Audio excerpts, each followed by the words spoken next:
for you. It was, how can I reason about language that is open to such interpretation that it can mean whatever you want it to mean? If language can mean anything, then it means nothing. As a Christian apologist, I have to ask, why should I listen to you if what you're saying is indistinguishable from gibberish? And how are you any better than astrology or other woo-woo? Well, first of all, I've never argued that words and language can mean anything you want it to mean, so no idea where you got that. No, I'm sorry. I didn't. When I say you, I just mean like the general Christian, like the general religious person. As an atheist Christian apologist, I don't mean you specifically. Sorry. Well, but if that's not my position, why do you want me to address everyone else's position? I don't understand. Well, I'm just curious. Like, obviously, I'm not a atheist, and even as a non-religious person, I can understand that, religious people have a definition for their language. I don't exactly understand it. So, so is the objection that all theological and metaphysical terms are gibberish? Well, sub a abstract scientific definition, I'm okay. Not sure what else to call it. Okay, so this is like, are you familiar with any critiques of like basic level scientism and... What's the Timu mic? What are you talking about? Timu mic? What does that mean? There's no need for a God. What? How would you even say that sentence without a God? How would you even type in my chat without a God? Where's the uniformity of nature coming from? Very easily? No, you need uniformity of nature to type in the chat. And only God can explain the uniformity of nature.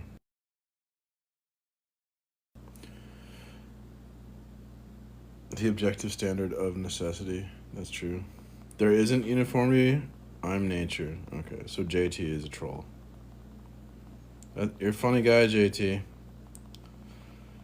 You with your funny atheist. Your funny atheism.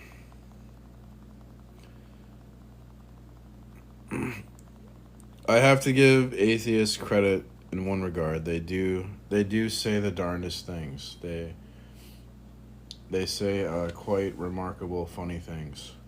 So we have to give credit where credit is due. Atheists are silly. They're very silly people.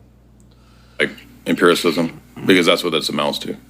I would be happy if you had any authors to recommend to me or something. Well, I mean, we could just make the argument right here. Like, sure. How do you know, or what does it even mean to think that there's a, quote, basic scientific definition of what exists?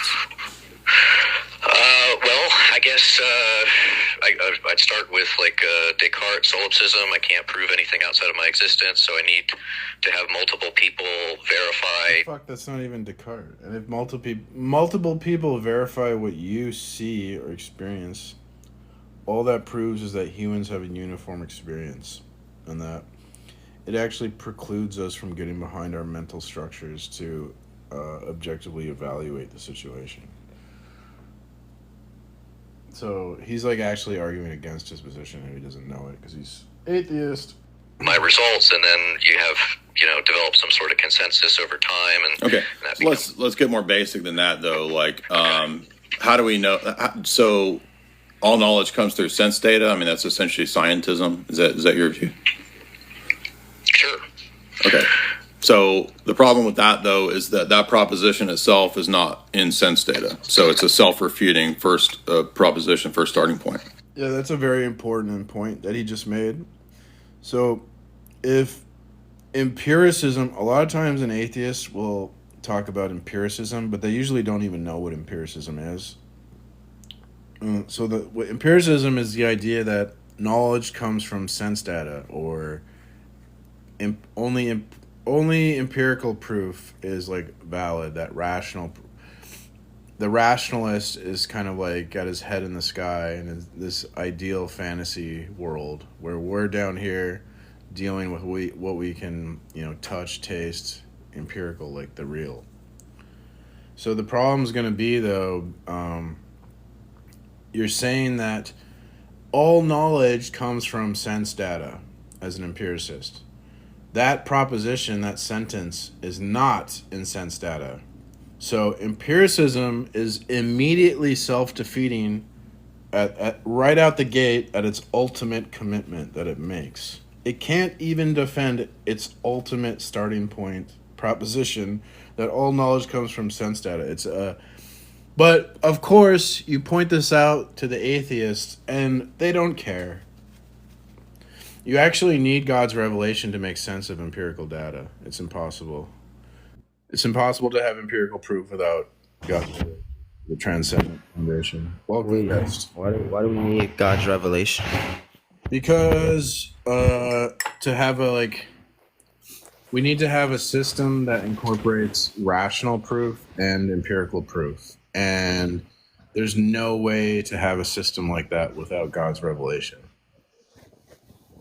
Why though? You just made another claim. You got yeah. Well, I explained why empiricism doesn't work.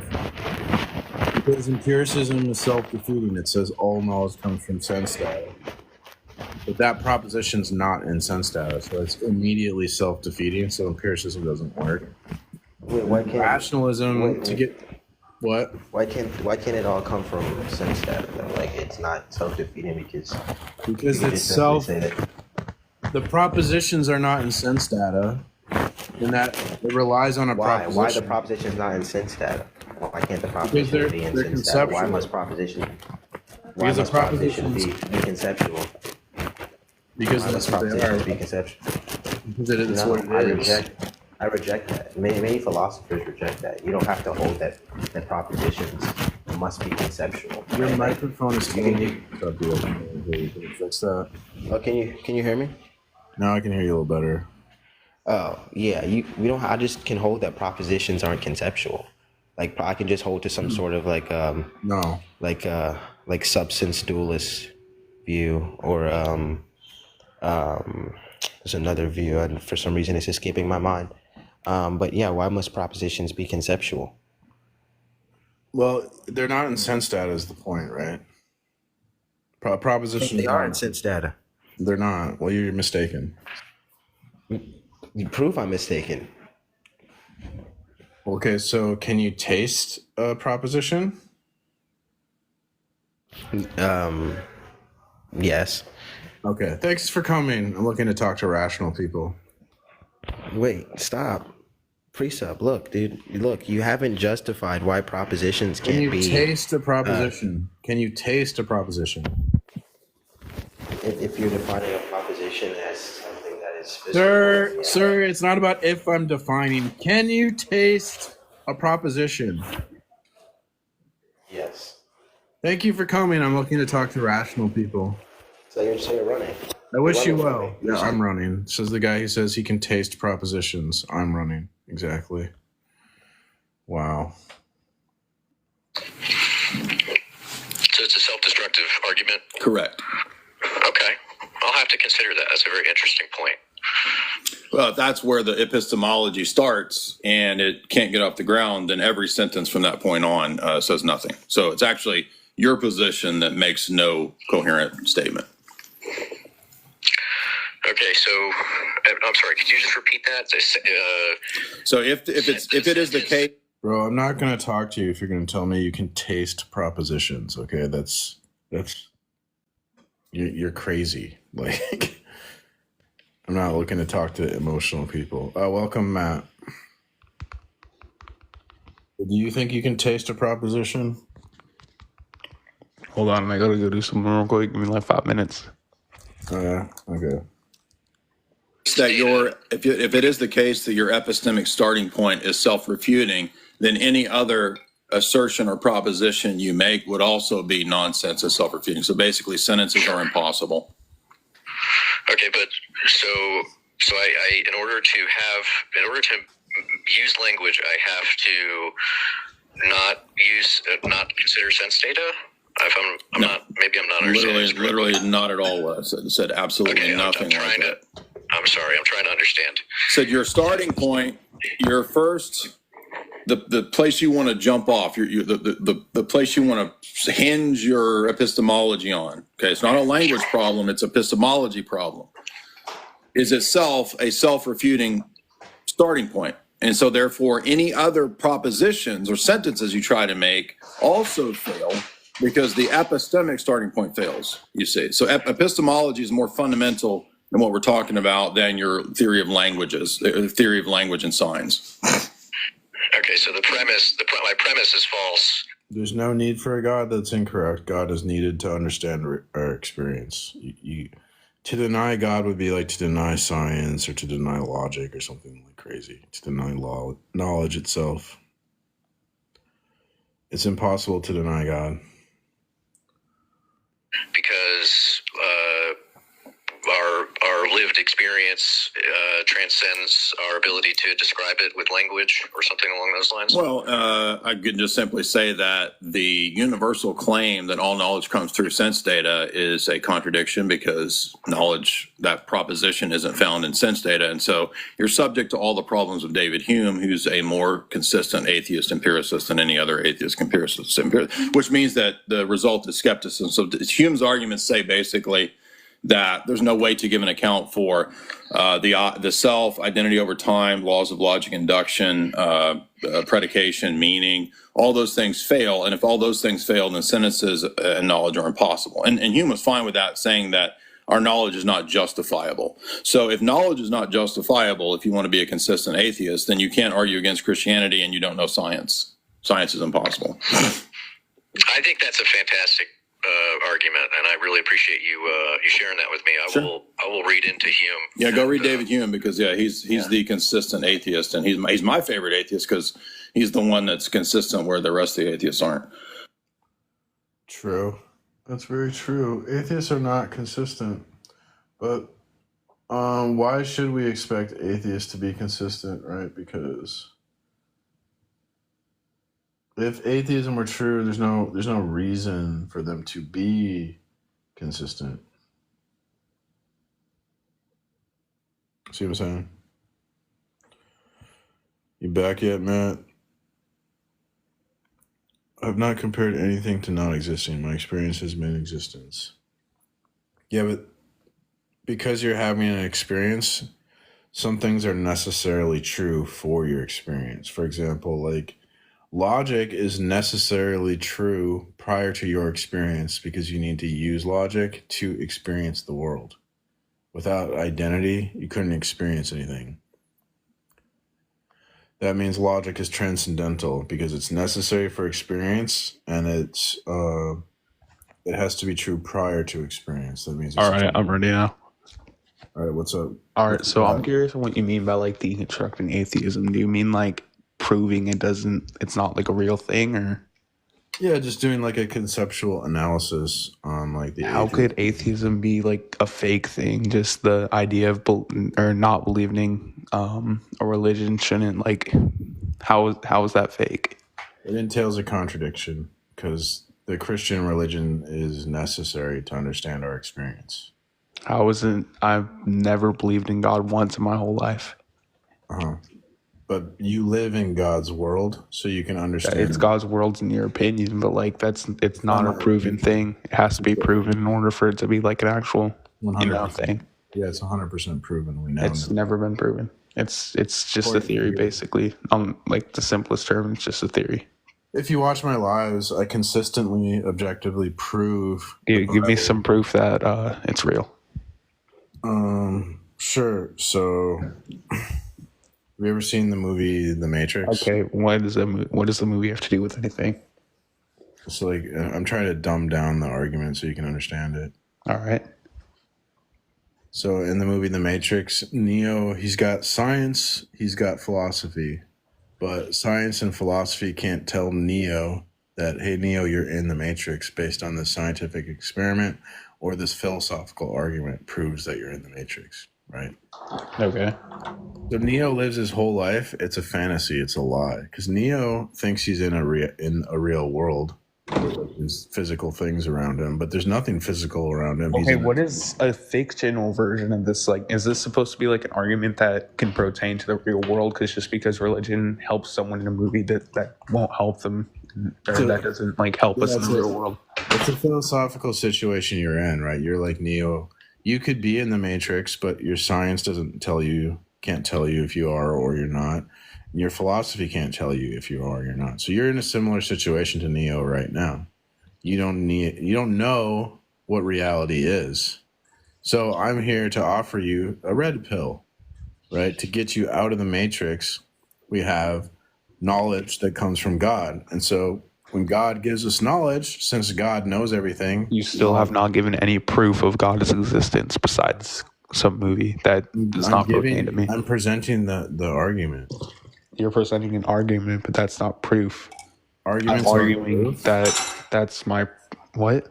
You don't know that an argument is for proof? It's like the same thing. You're like, have you seen Young Sheldon?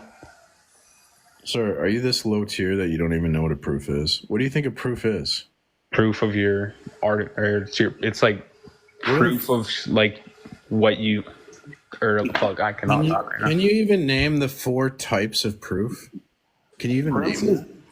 What does this have to do with any of this? Like, Oh, just the fact that you don't even know what proof is, and you're a goofball. you still have yet to give me. Yeah, what are the 4 types of proof, Goofy?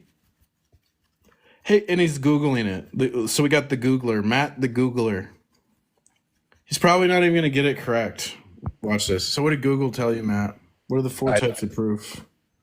Dude, you were trying to do some like Charlie Kirk shit where you like completely get away from the argument to try to do like some whole Dude, stuff. we're trying. You said I don't have proof, and you didn't think proof was an argument. So what are the 4 types of proof? No, I'm putting this by example. Proof is when, like, let's say you went to the moon and somebody asked for proof and you show them a picture, or do you give them logical proof that that's like you actually did that thing?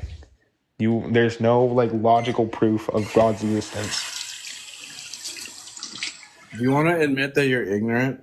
You have not given me like. What are the 4 types of proof? Why does that matter? Because you're ignorant about proof. You don't even know what proof is. That's a problem. I'm trying to prove something to you. So just and you don't know what proof is. That's a problem. You're saying that you're too low tier to debate. Matrix movie. You're saying I'm a lower tier being. That's what you're saying right now. Yeah, because you're asking about proof and talking about proof, but you don't even know what it is. No, this is extremely low tier. Actually accept that you're wrong. What's proof, dude?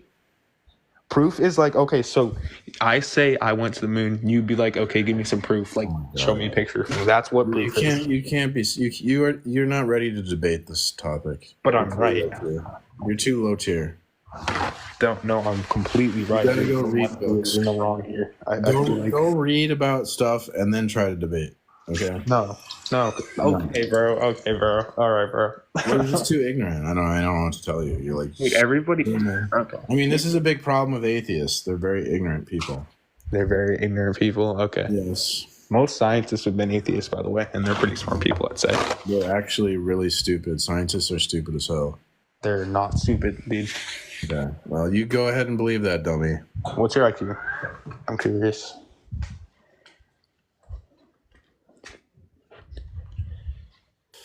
So anyways, I guess there's really no point to talk to you because... Nah, you're trolling.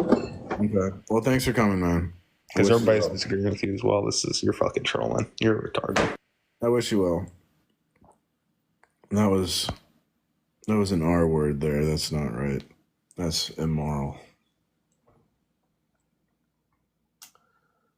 So we got Mike Burgandy. Evidence for the thing that you call God? I think there's first and foremost philosophical evidence, sure. Okay, what's the best you got? I make the transcendental argument that if God doesn't exist, then reasoning, logic, ethics become impossible. And by impossible, I don't mean that people don't do them. I mean impossible in the sense that there's not a justification for doing and believing in those things. Whoops. Okay, so you're trying to say that these things are grounded in this God thing? Yes. God thing. Okay, why can't we just ground them in just reality itself? I mean, the idea that reality itself has some kind of intellectual or conceptual content is, I think, vacuous. What does that even mean? What is reality itself? I mean, to say reality itself is a metaphysical claim. So we're asking for the grounding of metaphysics itself. So we need something more than just a metaphysical claim to ground metaphysics. All right. So what you're trying to say here is that logic. Do you think that logic requires a God? I do, yeah. Okay. Why? Because if we don't have that kind of a being to intellectually or in an epistemic sense ground it, it doesn't make sense how logic can be or function. So it's an epistemic argument that I'm making right now, and that's the best way to explain how things like universal, immaterial, conceptual, invariant entities like logic can be, is if there's a God that's where we ground these things in the divine mind. That makes sense for how those things can be. To say that they just are would be arbitrary. Well, we can just ground them in human minds. We can just say that logic is descriptive of the world, and therefore we don't need a God at all. Right, but to have a reductionist move immediately puts us in a position where there's all kinds of logical problems for trying to ground logic in the human mind. For example, my mind is not your mind. So to just say that it's in the human mind actually won't get us to justification. Right, but I'm saying logic is something that human minds do, right? Human brains do. Yeah, but we tend to agree upon the axioms, or we tend to agree upon the conclusions we make on logic. Yeah, but it doesn't matter on this because they are descriptive of the world. They're not prescriptive. Right. Well, but to say that because we do it and because we agree on it doesn't get you justification. So those are because those are fallacies. Why doesn't it give us justification to just do logic? Because the two things that you said are fallacies. How? To just do something doesn't provide justification for how and why that thing is. That's a fallacy.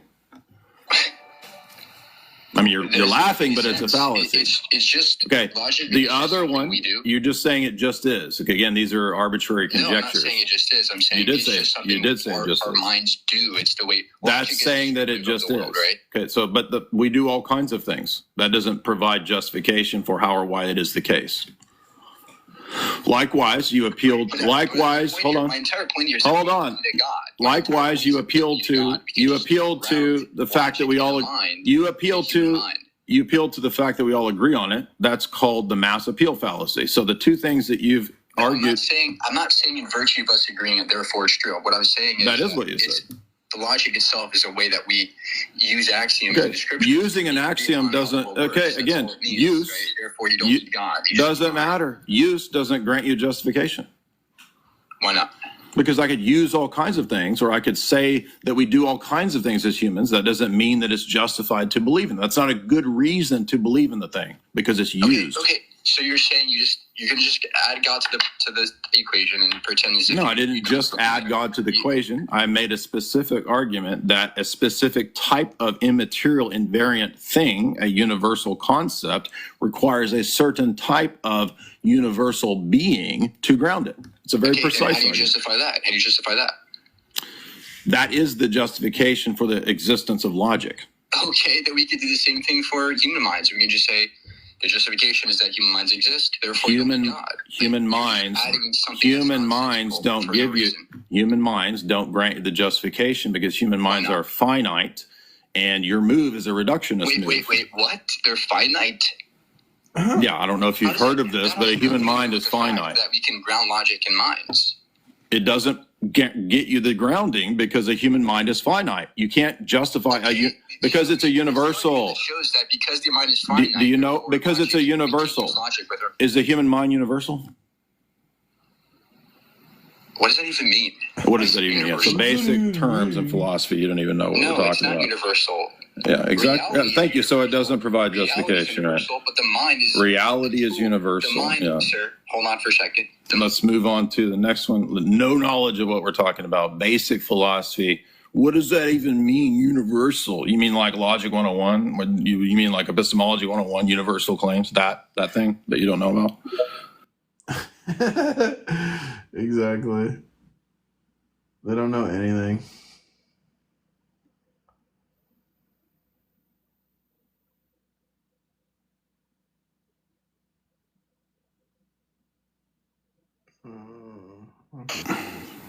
Okay, I got a couple questions.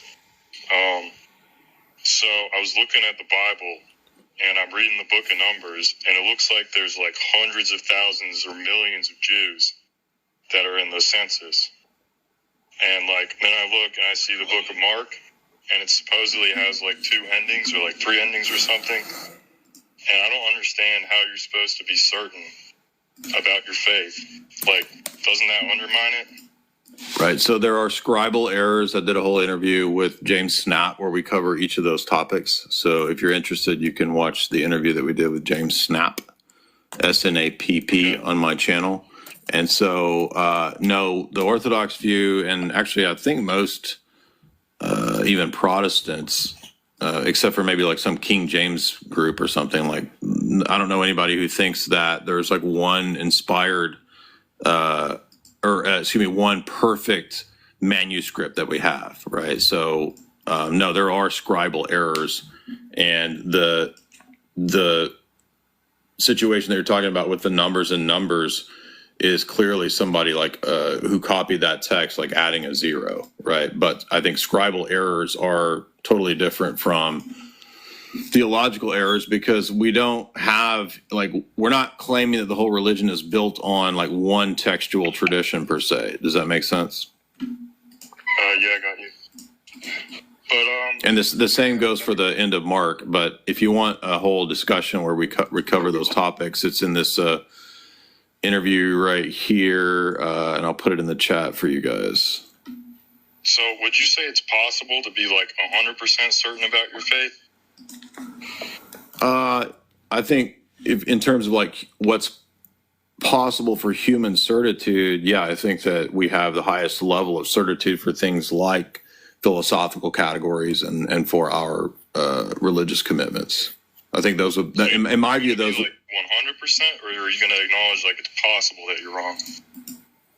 Again, I would say that as far as human certitude goes, for me, those would be the most certain things.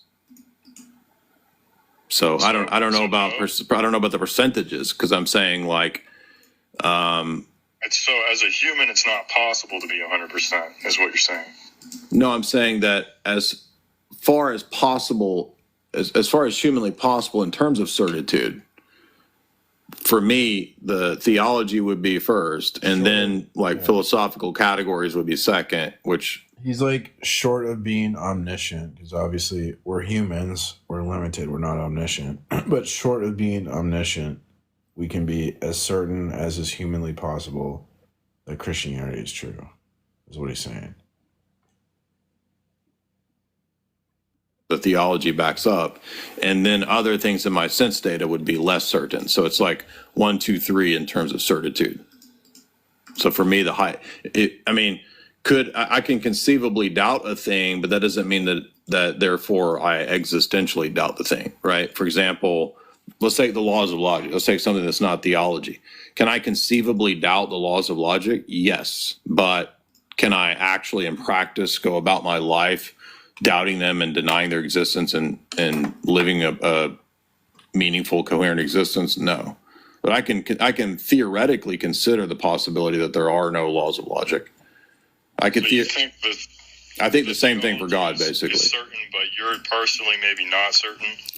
No, I'm saying that I think they're certain, and I'm personally certain, but I can conceivably doubt them. Yeah. Okay. So I'm saying that, like, in my worldview, there's levels of certitude for things. And so for me, the most certain thing would be the existence of God. The second most certain thing would be philosophical categories like the laws of logic, meaning, transcendental categories, and then the third and perhaps least in comparison would be stuff like my sense data, my own experience, my own interpretations of this or that event. Those can be wrong, but that doesn't mean I have to be completely skeptical. So I just think that all human beings have kind of layers and levels of certitude to their beliefs. So when Paul says no with certitude, he really means like no with certitude, but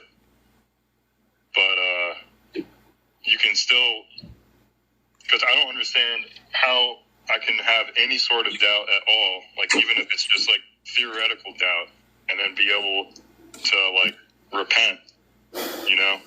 That doesn't make any sense to me. What does that have to do with repentance? I don't know. Oh, what does that have to do with repentance? You lost me. What does that have to do with repentance? What do you mean? Like, how can I confess faith if it's possible, if I have any, like, possibility of doubt? Well, I think everybody's going to have times of doubt. So would that mean that because you had a period of doubt or you had a passing thought of doubt that you had no faith? That doesn't, I don't see why that would follow. That's what I think it would mean, yeah. So nobody believes unless they have absolute certitude.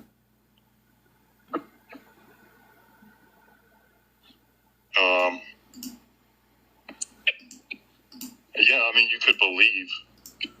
What are you talking about in the chat here, Zealous?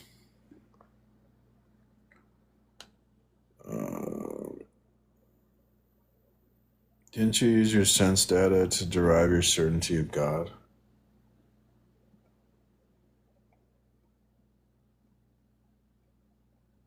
Did I use my sense data? I mean, partially, I suppose.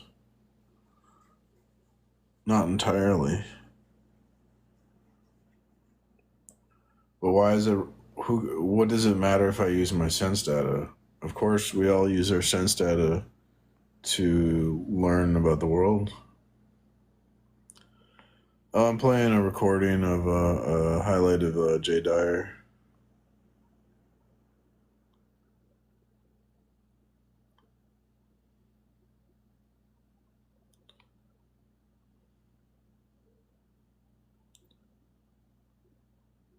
Oh, an atheist is saying someone's provided no evidence. What evidence have the atheists ever provided?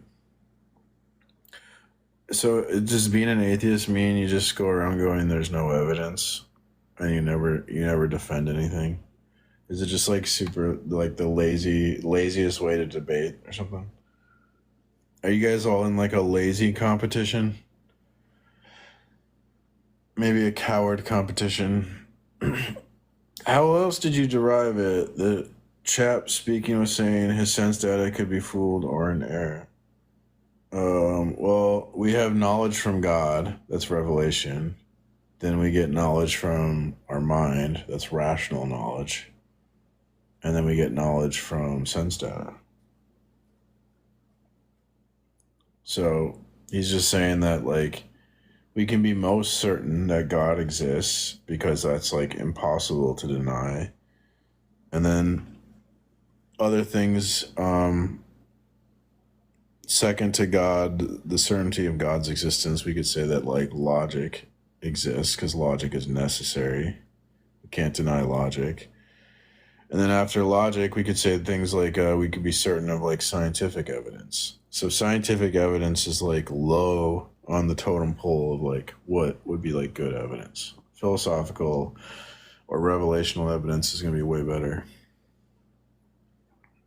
How did you experience this revelation, sense data?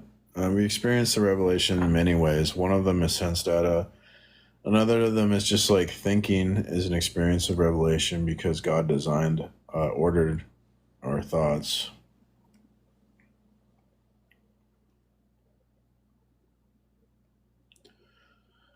God can also give us revelation through sense data, like he could speak directly to us.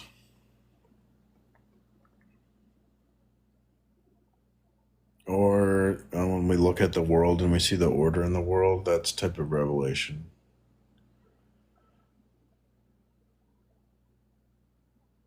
What is the claim an atheist has to defend? That evidence can exist with independence of God? Because if you ask for evidence of God, you're implying that evidence can exist with independence from God. So you would have to defend that, because I'm going to say that. I'm going to claim that evidence, God's necessary for evidence. So if you don't think the atheist doesn't think God is necessary for evidence, so they would have to defend that. How can evidence exist with independence of God? Because I can show that God's necessary for any fact to be a fact. I'm not making a claim. I don't need evidence. You dishonest as hell, host. I never make a claim. Well, you're talking about evidence, so you must think evidence can exist with independence of God. Aren't you making that claim? Dummy. You big dummy.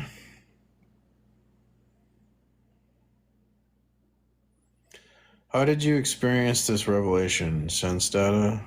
Or I already answered that. We have knowledge from God. A God can prove exists.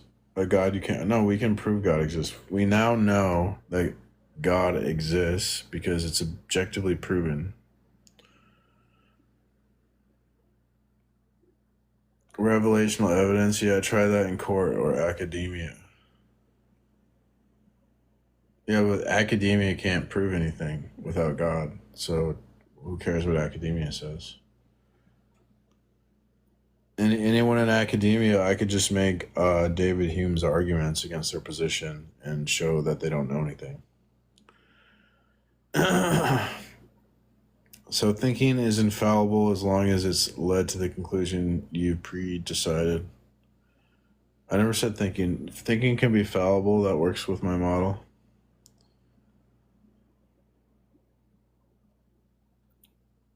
We don't make claims. You just assume a God and tell us to prove you wrong. Well, if you say you don't make claims, isn't that a claim? We don't make claims. That's a claim. So can you defend that claim? And he says I'm dishonest. The guy is saying he doesn't make claims while making claims, and then he calls me dishonest, which is another claim. These are the weirdest ideas you have. Please call into any show on the line or on the line on YouTube. The line on YouTube? What is that? Is the line the Matt Dillahunty channel? Matt Dillahunty's a goofball, man. Those people don't know anything. They're just taking it back. They're just like con men that lie to atheists, and they take advantage of like atheists don't know anything and they're ignorant and they just want the atheist money. And they don't care, like they'll just lie to the atheists because they're just trying to make money. They're like capitalists. Price God exists. Prove God exists? Yes, God is proven as a necessary foundation to prove anything. If you denying God is like denying proof. Denying God is like denying science. Denying God is like denying the possibility of facts. Denying God is like denying logic itself.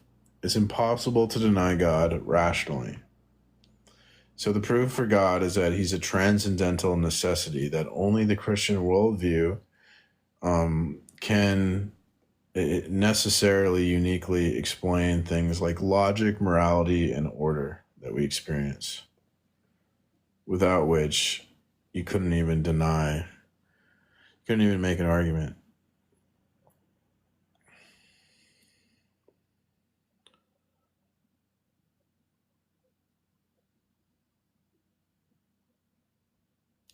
Prove Christianity, I just did. Christianity is a transcendental necessity, so it's impossible to deny. Denying Christianity is like denying your ability to understand the world or make sentences.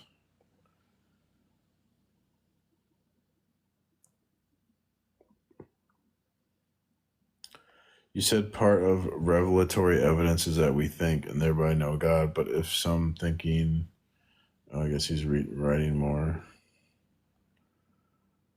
I don't know. Yeah, we're made in God's image, so he designed the way we think. So when we think, it reveals the designer. Our thinking exemplifies ultimate intention, ultimate design. So just the act of like thinking about anything is a type of revelation. Atheism isn't to claim my evidence. Well, saying it isn't a claim that's a claim. So can you defend that claim? My evidence is that there's no positive message being stated. What?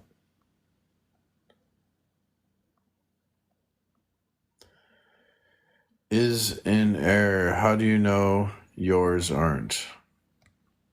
How do I know my thinking isn't in error? Because my thinking was designed by God, so I can trust my thinking to be accurate. Because I think like God, and there's an analogical relationship between God's thoughts and my thoughts, and God's thoughts are necessarily accurate because he's God, you know. But if there's no God, then you're going to say like, well, your mind, your thoughts rationale would be a product of like evolution or something. But that's not going to. Evolution doesn't select for truth. Evolution selects for survivability. So you couldn't trust your reason. You couldn't trust logic if it's just about survival. It's not about truth.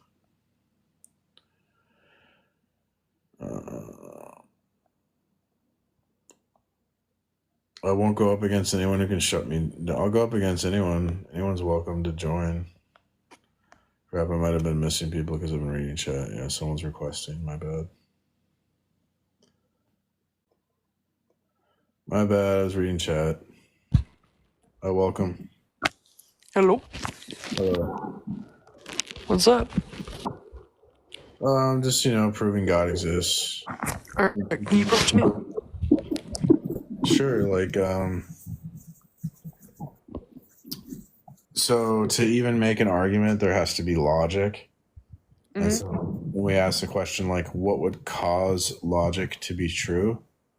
It's going to be the Christian God, right? What else would cause logic? Like the atheist would have no answer.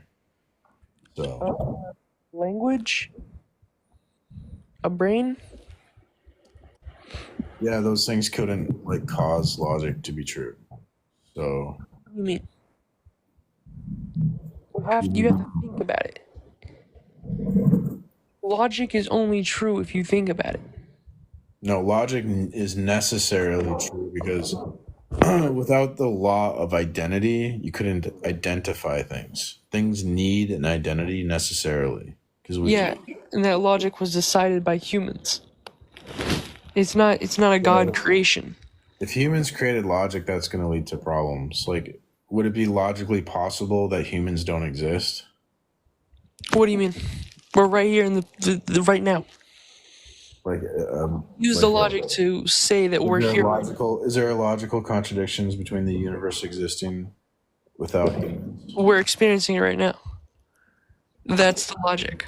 Okay, you're just ignoring my question. Could it be logically consistent that there's a universe and that no humans existed in that universe? What do you mean? So two separate universes? Is there a logical contradiction to there being a universe and no humans being in that universe? Well, there's no such thing as a logical contradiction. A contradiction is not logical. Thanks for coming. Yeah, that's exactly that.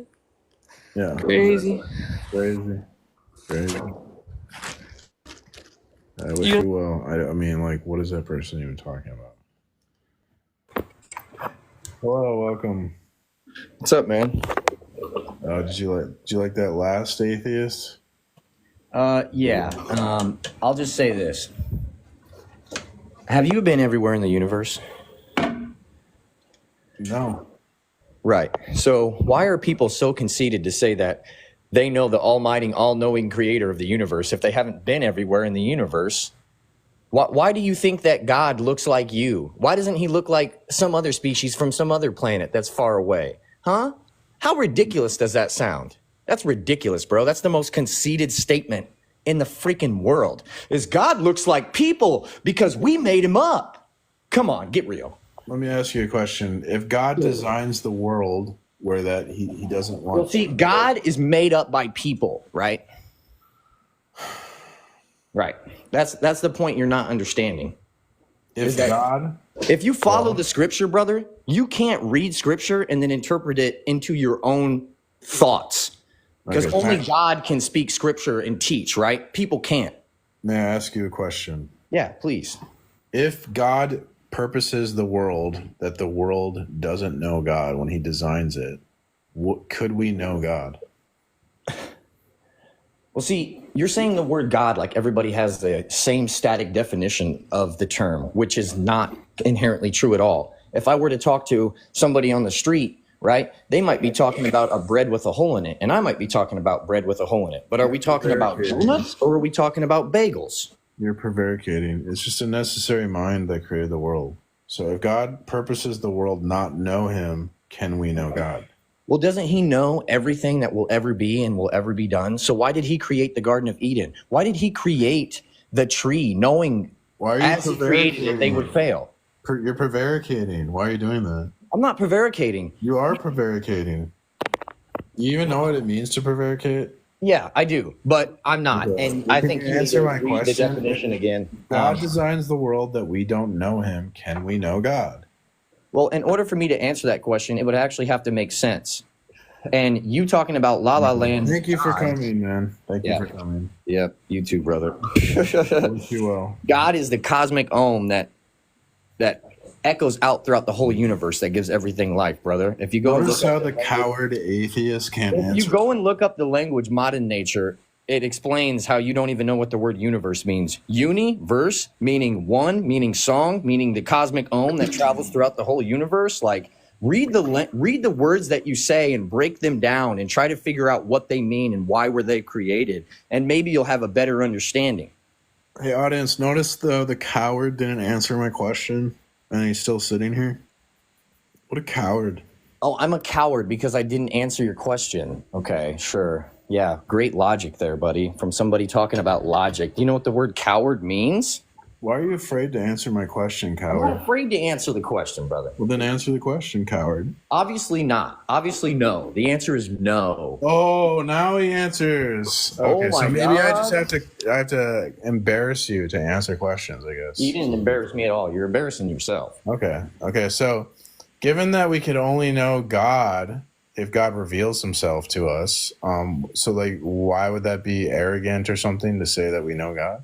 Well, I'm saying it's arrogant because that's like you saying, hey, the whole universe revolves around me, when you haven't been in the whole universe, bro. You're making an assumption based on something that somebody else said, right? You're not actually going out there and figuring it out for yourself. Like, my point is you haven't been to the whole universe. You haven't been to every planet, every galaxy, every star. So how do you know for a fact that the creator of the entire universe looks like you? Because somebody else told you that and you believed it. That's the only reason why, brother. How could you know? You already know the answer to this. The only way we can know anything about God is if God reveals it to us. So who are you to question what God reveals, since you wouldn't be able to know anything about God unless he revealed it? So how are you even talking about God or questioning or criticizing anything? Because, brother, before Christianity was multiple other religions, brother, for years and years and years before Christ. You know, I'm not saying Christ wasn't a real person, because I believe that This is irrelevant. Jesus was a real person. But God, you're going to sit there and make a whole assumption about the whole universe when you have no understanding of it. We haven't even explored the whole planet Earth, dude. We haven't even explored all the oceans or the rainforest. And you want to sit here and tell me that you know for sure that you know that that's God, that this is God. That sounds so ridiculous. I wish you would say it to God's face if he was real, because he'd probably laugh at you and be like, why do you even think that?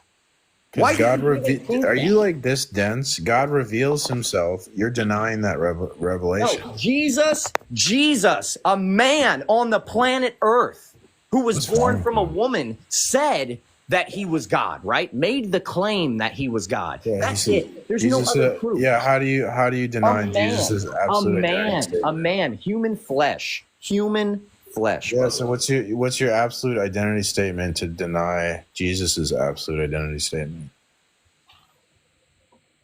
What's my identity statement to? Yeah, if I make a claim like the cat is in the backyard, right? You need another claim. You got to say like, no, the cat is in the living room, right? Otherwise you can't deny my claim. So Jesus, your claim comes off of what somebody else told you, right? What is the absolute identity statement to negate the absolute identity statement of Christ? Well, there's Hindus, there's Pathostolic Christians, there's Muslims, there's. Okay, thanks for coming. So what's your argument to deconstruct all of those? Thanks for coming. I enjoyed your. Right, you don't have one to deconstruct those other religions. You don't, do you? You just believe in the one because that's what you're taught. I can't deconstruct your emotions. It's not my emotions. It's you're running off of fear.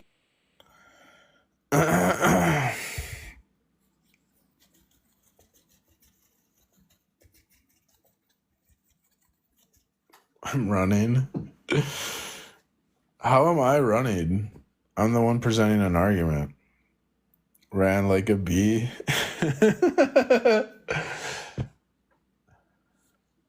Dude, you can't even talk to these people. They're too low tier to even have the conversation. Like, they don't even know what they're talking about, and they're arrogant and they're ignorant. So it's like, the fuck? Can't even talk to them, man. It's not my fault. Like, freaking read a book, man. I can't force these people to read.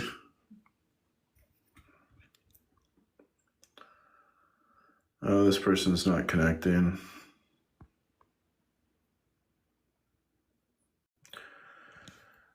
I don't think I'm condescending. I think they're literally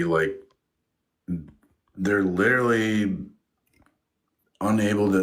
They're not equipped to debate. They don't know how to debate. I'm not trying to be a jerk. It's just the fact of the matter, because they watch all these atheist debaters, and atheists they don't even know what they're doing in a debate. They're just it's just a goofy sophistry, So they come up here with their goofy sophism, and it's not my fault.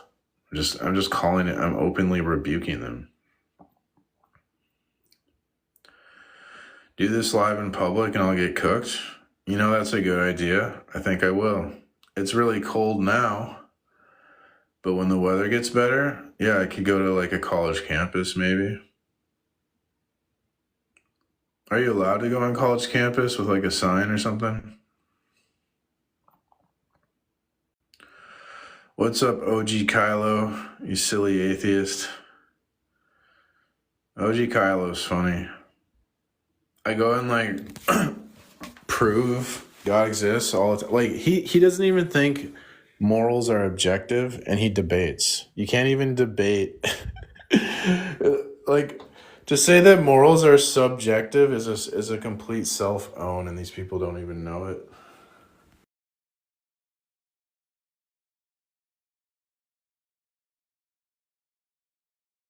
Because epistemology and ethics are reciprocal, just like epistemology and ontology. You need epistemic oughts, right? If there's no ethics, there's no epistemic oughts. If there's no epistemic oughts, there's no epistemology. You couldn't have any force to logic. There'd be no force. There'd be no reason to be consistent. There'd be no reason to be truthful, or to seek truth over false, to value truth over false. If there's no objective reason to value the true over the false, then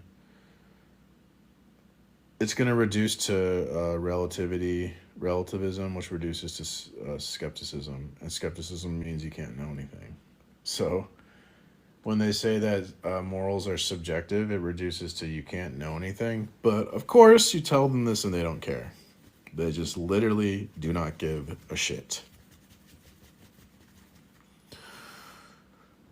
No, I do the lives, Ramon, to debate people, but everyone's afraid to I've become too good at debate, and I think they're afraid, and they realize they're just make fools of themselves, so I think they're scared. They're scared. They're chicken back.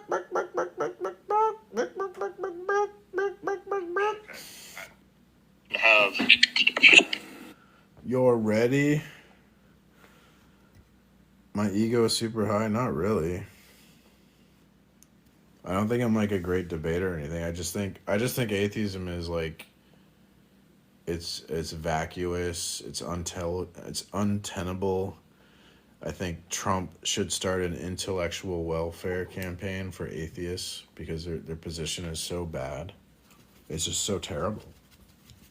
Intellectually and metaphysically speaking, right? I'm not saying atheists are terrible people or something like that. I'm just saying intellectually, from a perspective of debate and metaphysics, their position is just a complete disaster. You can't debate as an atheist.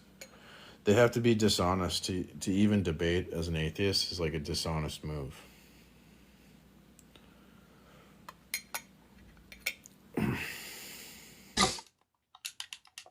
What's up, OG Kylo? What you say? What did you say about morals? Yeah, to debate requires objective morality, and so does truth. Can you define objective? Yeah, like mind independent or whatever, stance independent. Okay, I mean, wait, where do morals exist if they're not in the mind? God is the standard for what is like the will of God determines what's the good in Christianity. Can you substantiate that? Like the transcendental argument for God. Can you substantiate that morals exist in the mind of God? Yeah, he reveals that. How did you get that revelation? How did I get that revelation? Through the Bible.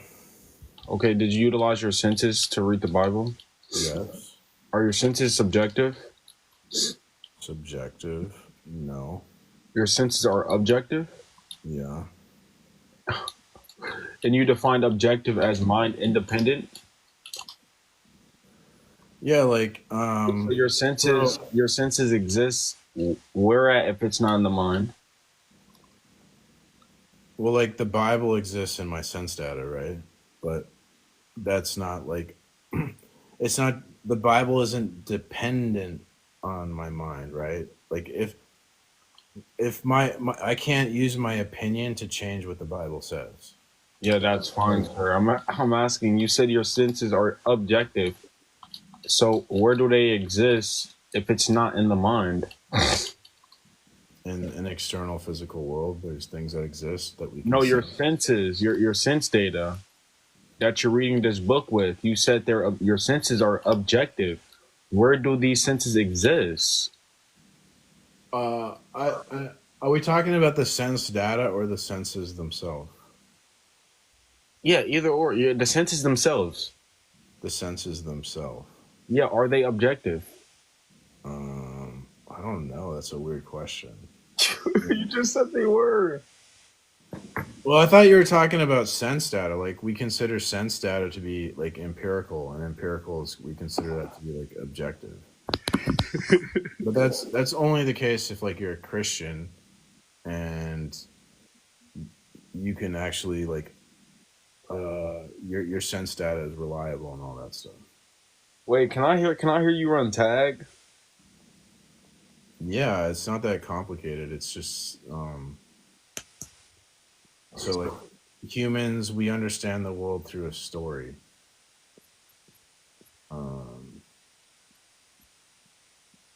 And so in the Christian story, God created the universe and endowed it with like order, which makes like logic, science, and morality possible. And without this divine foundation, without the story of the universe becomes like chaos, and where reason and morality lack ultimate grounding. Yeah, when you say God created the universe, do you take the universe to be space-time? Yeah. Okay, so are you saying that God created time? No. So time is eternal? There's different types of. There's a metaphysical. No, I'm not talking about types of time. I'm talking about the concept in itself. Yeah, but there's metaphysical time and then there's physical time. So, what's the distinction? Physical time like has a beginning. Metaphysical time doesn't. Can you define physical time? Can I define it? Yeah. There's two theories of time. There's like the relational theory of time, which would say time is change, and then there's the absolute theory of time, which is time is duration. Okay, can you have a duration with no change? Yes.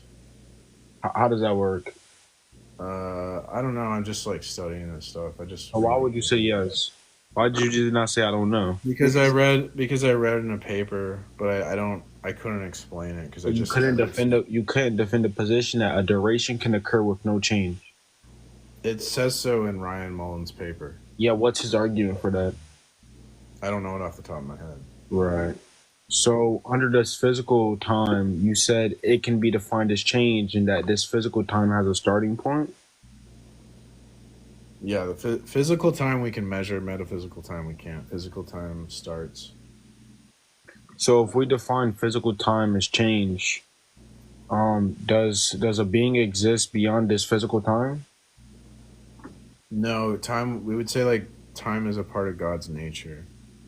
So is God eternal? Yeah. But you just said that time has a starting point.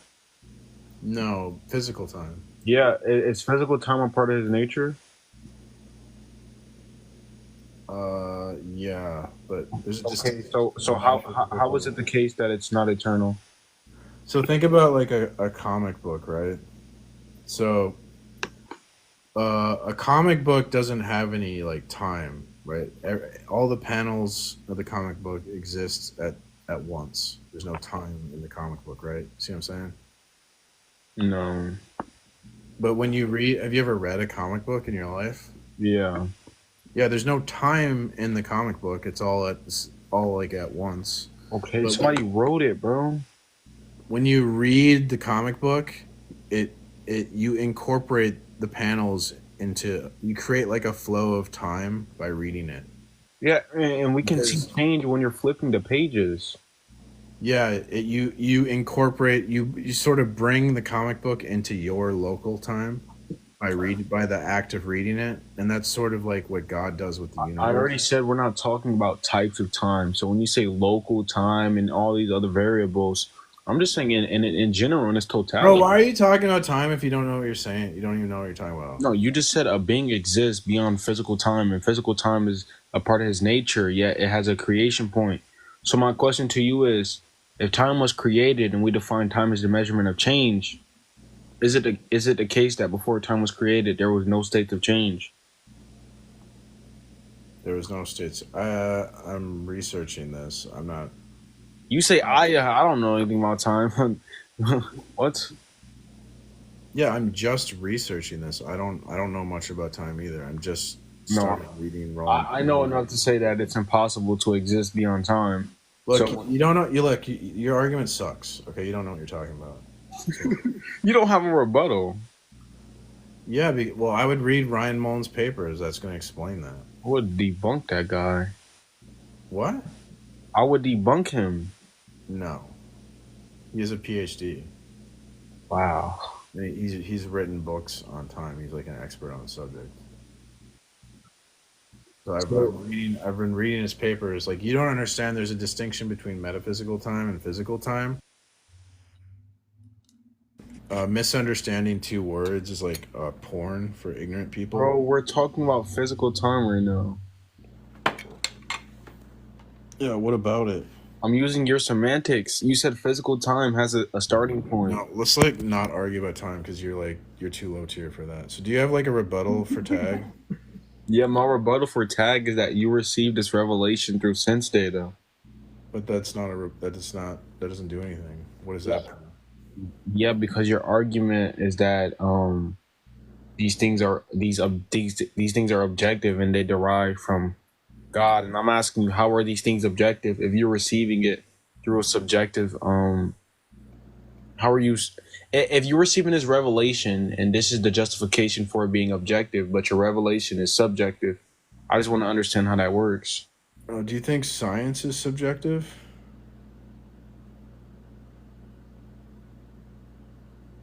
Hello? Yeah, I'm trying to understand the question. So you take science to be the study of life? Then, well, science uses empirical proof, right? We typically think of science as objective. Like, my opinion doesn't change gravity, does it? No. Right. So gravity would be an objective truth because it's not dependent upon my opinion, right? It's the same with like God's revelation or what we obtain through sense data is not dependent on our opinion. My opinion doesn't change sense data. So how do we verify God's revelation? Because we can verify gravity. So show me how this revelation. We have a scripture. We have a scriptural verification principle. So we verify God's revelation, and that we use that revelation to verify that anything is true. So it's our self-authenticating starting point in the system. Self-authenticating. Yeah, self-authenticating starting point. You couldn't have a system of truth without a self-authenticating starting point. Wait, so can we just grant that the book is true as a starting point? Does this apply to any other books? It applies to any system. In your system, you have a self-authenticating starting point in your system as well. Which is? I don't know. What is your... You just made the assertion that I have it. What is it? It's going to be like probably like your human mind or something like that. Because you're going to say that ultimately everything truth depends on ultimately what the human mind determines is true or not true. So that's your self-authenticating starting point. No. Yeah. That's not the case because things can be true independent of a mind. No. Ultimately, the mind of God is going to first rationalize facts, or a mind of man will first rationalize facts. Do facts need to be rationalized? Yeah. Why is that the case? Because of like Peter Sellers' paper, The Myth of the Given, you couldn't have a fact in isolation. That you need a theory of factness to have a fact. That's another assertion. Why is it the case that facts need Because of the myth of the given, which states that you can't have a fact in isolation, that facts require a theory of factness, or so facts require somebody to interpret them? An interpretive scheme. They require an interpretive scheme like background information to interpret the facts. Yeah, what's the argument for that? It's the paper, The Myth of the Given. I don't care. Articulate it. I don't know it. It's in the paper. Why do you Precept, do you like appeal to these authorities all day? I'm not appealing to authorities, I'm appealing to arguments, dipshit. You haven't given one. I've given you papers where the arguments are, you dipshit. Why can't you articulate? Do you have a response? Look, do you have a response to Tag? Tag is going to say that to explain anything that we need a single unifying principle for explanations. So what's your single unifying principle, you asshole atheist idiot? Logic? Okay, that's an R-worded response. How? Okay. Well, you're too low tier to have this conversation. Okay, Precept. Maybe when you're older and you get more mature. Exactly.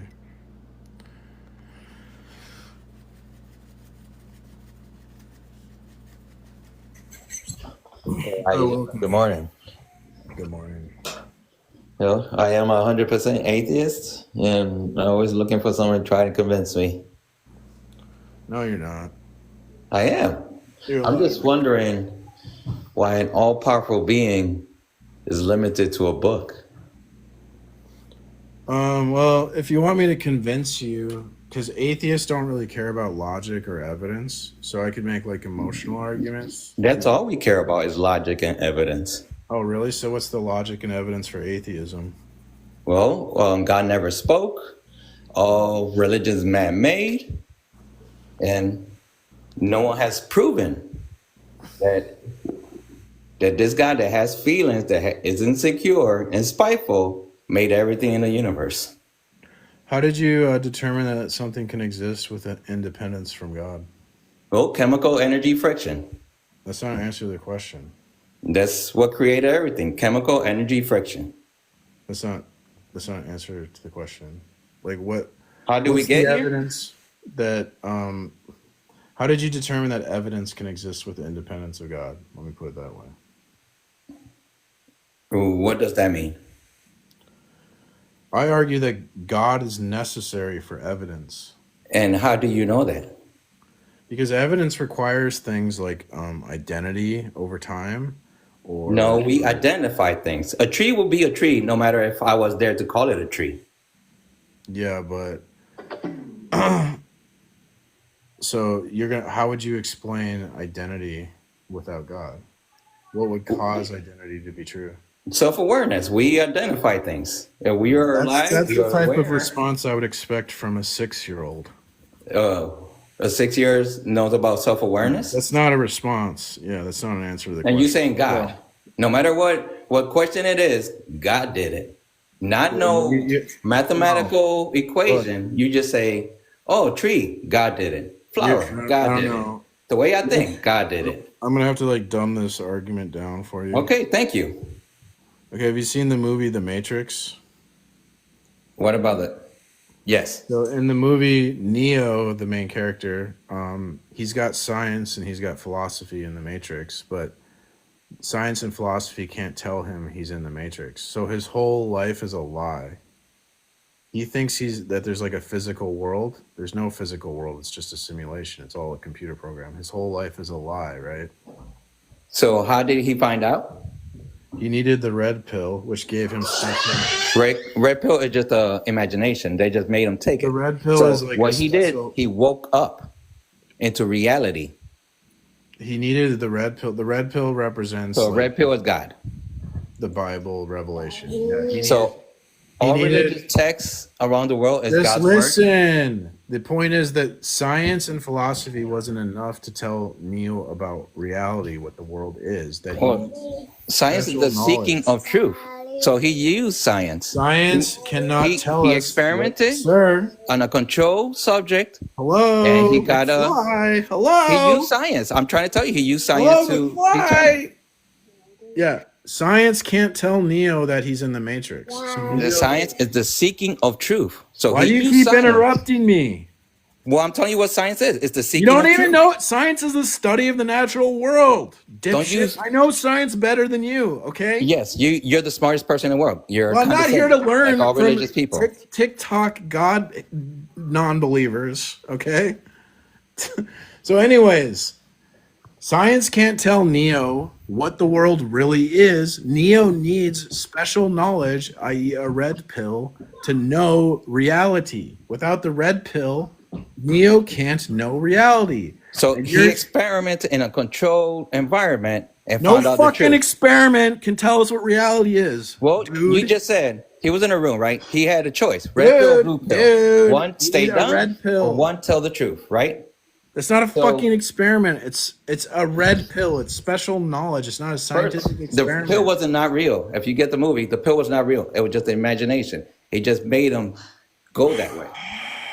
Second of all, he used science and math. Okay. I'm gonna have to move. If you're this low tier, I'm just gonna move on to other people. No, but you are just gaslighting. You're not dealing with what I'm presenting. Like when I asked you, why is God limited to a book? I'm trying to dumb this down so you can understand. So why is God limited to a book? All right, I'm just going to move on. You're too emotional. Yeah, of course. Here's the problem. Don't answer the question. Just ignore and be condescending, like all religious people. You're too emotional. No, you're just everybody, like every other religious people. Not knowledgeable, but want to talk out your ass. You're not dealing. God never spoke. He never written. He never did anything. Well, how can I'm trying to be rational and you're being emotional. Rational. I can't reason with you. That controls everything. It's an insecure. That's not Let's rationality. Go to emotional arguments. You want to be emotional, right? Daddy. Oh, now I feel bad. You feel bad for what? Tell me what. How did you find out about God? Without using a book or another person telling you? What difference? What does it? You don't even know anything. You're goofy. Tell me about God. How do you find out about a God without a book or somebody else telling you? Have you ever made a mistake in your life and you wanted to be forgiven? We all make mistakes, but God wasn't there to teach me how to. In Christianity, you can be forgiven of all your sins and mistakes. Don't you want that? Christianity is forgiven? Do you know Christianity you want that? Because you're an emotional involved with 700 million deaths around the world throughout history? Don't you want to live forever? Don't you have loved ones that have passed on that you want to see again? Guess what? In Christianity, if you accept God and have a relationship with Jesus, you can see your loved ones again in paradise. Oh, so you're using fake hope. Fake hope. Hey, you might see this guy if you. Well, because you're emotional. I'm just trying to convince you. I'm trying to provide an emotional. You're an emotional person, so I'm trying to appeal to your emotions. Like, don't you? Well, that's not appealing to my emotions. Don't you want to see your loved ones and live forever? You emotional atheist. Emotional atheist.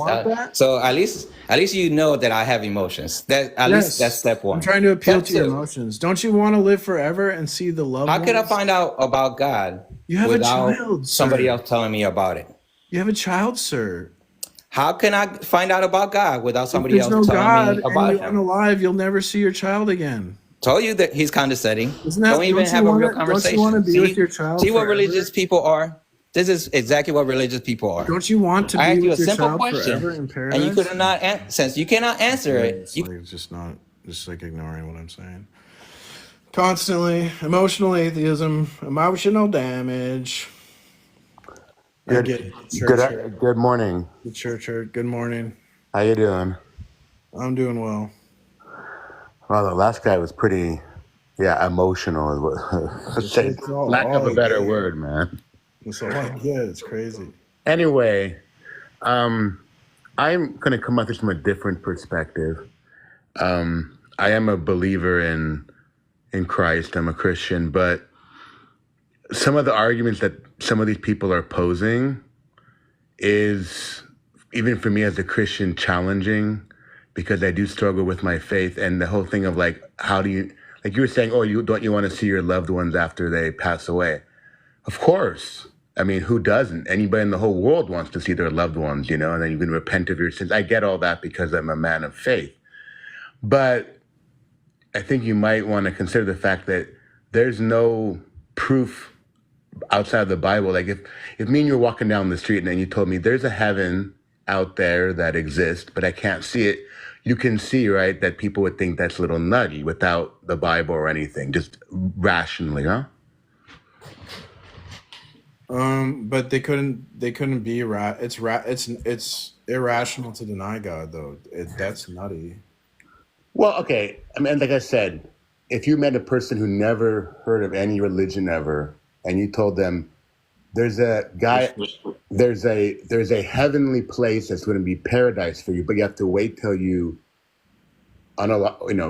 pass away to get there, you could see how somebody who's an atheist would say, well, that's a nice story, but it's not anything I've ever experienced. I can't see, heaven or hell or anything like that. You see what I'm saying, right? No, because the atheists believe all kinds of crazy things. Like a lot of these people believe in a multiverse. Okay. Right. Well, yeah, So sure. if you can believe in a multiverse, is it really that hard to believe in Jesus? No. It's not an intellectual issue. They have spiritual rabies. They don't want it to be true, and so they'll just believe any cliche or platitude to deny God when they can't rationally do it. Right. But I mean, I'm trying to make this simple as possible. The Matrix argument you were making, basically, the guy, he was in unreality because he was in the Matrix, and then when he came out of reality, then he got into the real world, right? That's basically the premise. Yeah, only Christians can talk about reality because science and philosophy can't tell us anything about reality. Only God can tell us and inform us about reality. Well, I mean, philosophy can tell us about like what is wisdom, what is peace, what is knowledge. These are not tangible things, right? But philosophy is important to, I mean, just in life in general, to study it, because then you can't put like what is love? That this is a philosophical. People don't understand this. You literally, without Christianity, science and philosophy, it reduces to like skepticism. Like you couldn't know anything. Like how so? Like, so truth is that which comports to reality, right? Right. But nothing. If you don't know what reality is, then nothing comports to reality. The denying Christianity literally destroys truth fundamentally. It's a self-own. So are you saying that if suppose there was never the Christian religion and never came in, it never happened, whatever. Are you saying that people couldn't know truth without knowing Christ? If they never came in the world and never had that, you don't think people could know what is true and what is wrong without belief in Jesus? Unless they don't have to believe. The claims have to. So, like, I don't have to believe in gravity, right? Gravity's still going to affect me. So they don't have to believe in God. They live in God's world. God will affect them. So what the argument demonstrates is that only if the claims of the Bible are true can we do science, can we do philosophy. If you deny the claims of the Bible, you make knowledge impossible at a foundational starting point level. Well, for example, I like when I was in high school, a long time ago. I'm 47 now. Like I like to study biology, or I like to dissect. I was interested in it, and actually, I might later on, even though I'm older, go to medical school. I think. Are you saying that I couldn't even do medical exams on a patient or do surgery without God teaching me how to do that? No, I'm saying in the Christian story, in the Christian view of the world, God creates the universe and He endows it with order, making logic, science, and morality possible. So without this divine foundation, the story of the universe becomes one of chaos where there's no order. So Oh, so you reason and believe? morality lack ultimate grounding. Okay, so you believe that the God of the Creator of the universe is the God of order. Yeah, the Bible says God orders the world. We experience order. So if you deny God, then it's like, well, what orders the world? Now everything is chaos. But we don't live in that world. We live in a world of order. So that world of chaos is impossible. It cannot be the case because we do not experience that. Well, what do you think about the argument that God is like a clockmaker, like a deist position that He made everything, but He doesn't interact with humans at all? Well, that's just going to fall victim to the same problems. But there are a lot of people like in the founding of our country who were deists, right? That they weren't Not a believing. lot. No, there's a very minority. Very few people are deists. That's because that position is crap, and so smart people abandoned that position early on. Okay, but I mean, I just heard one of like some of the founding fathers were deists. They weren't Christians. Yeah, they were. It was popular for like a hot minute, but then people realized that deism was stupid, and it got abandoned. All right. Well, let me ask you another question. This is maybe this might be an odd question. You're just talking about religion. Do you think that you've heard of Freemasonry, right? Yeah. Do you think Freemasonry is a bad influence on Christianity? Yeah. Why? Why so? Well, there was a letter infiltrated back in the day by the Pope of the Catholic Church, and the Freemasons were talking about infiltrating the Catholic Church. And so the Pope put out this document. People can research this. I'm not just saying this. It's called the Alta Vendetta, where the Pope like banned Catholics from being Freemasons. And yeah. Well, because there's plenty of Freemasons today. Do you think the Freemasons that are around today not just are going to try to maybe enter churches to try to get them out of Christianity even today? There's plenty of Freemasons where I live, man. Freemasonry is used by the elites to infiltrate and undermine organizations, of course. Yeah. Because I know of people within the Catholic Church who are Freemasons. Yeah, they lifted the ban. Originally, they were banned for many years. I think I can't remember when exactly they lifted the ban, but yeah, because it's something to me because there are even people who are in Christian religions who join Freemasonry and think it's perfectly fine to be both a Christian and a Freemason. No, I think Freemasonry is like low key devil worship, but the members don't know it. I'm kind of. Do you mind if I give someone else a chance to talk? No, that's fine. Have a good morning. Okay, you too, man. God bless. Thank you. Oh crap! There's a lot of people requesting, but now there's not. Welcome. Hey, buddy. How you doing? I'm doing well. How are you? Good, good. I just wanted to say I appreciate your desire for information, and I've looked heavily into the esoteric understanding of the Bible. Okay.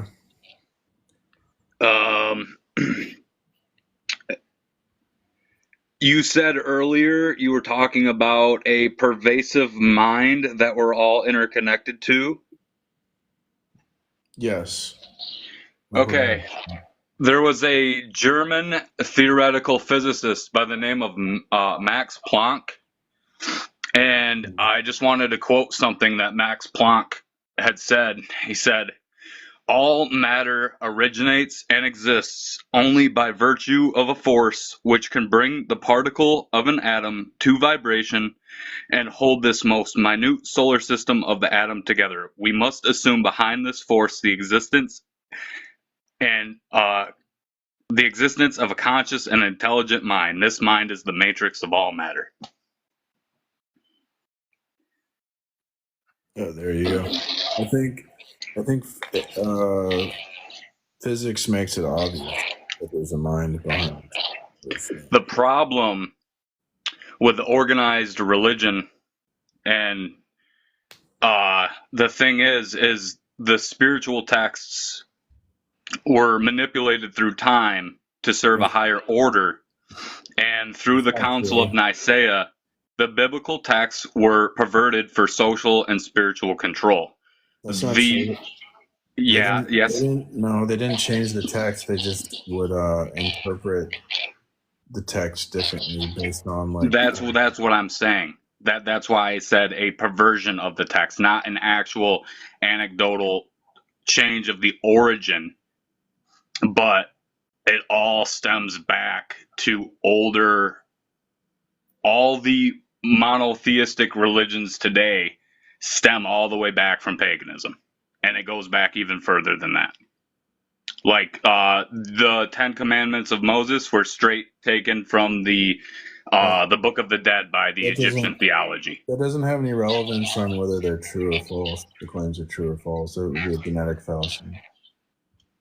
What I'm trying to say is each of the different theologies and religions throughout time are pointing to the same fact. They say God is within. God is pure consciousness.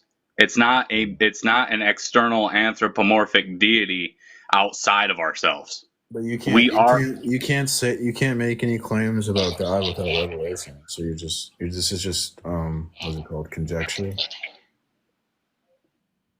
What's it called? Okay. What conjecture?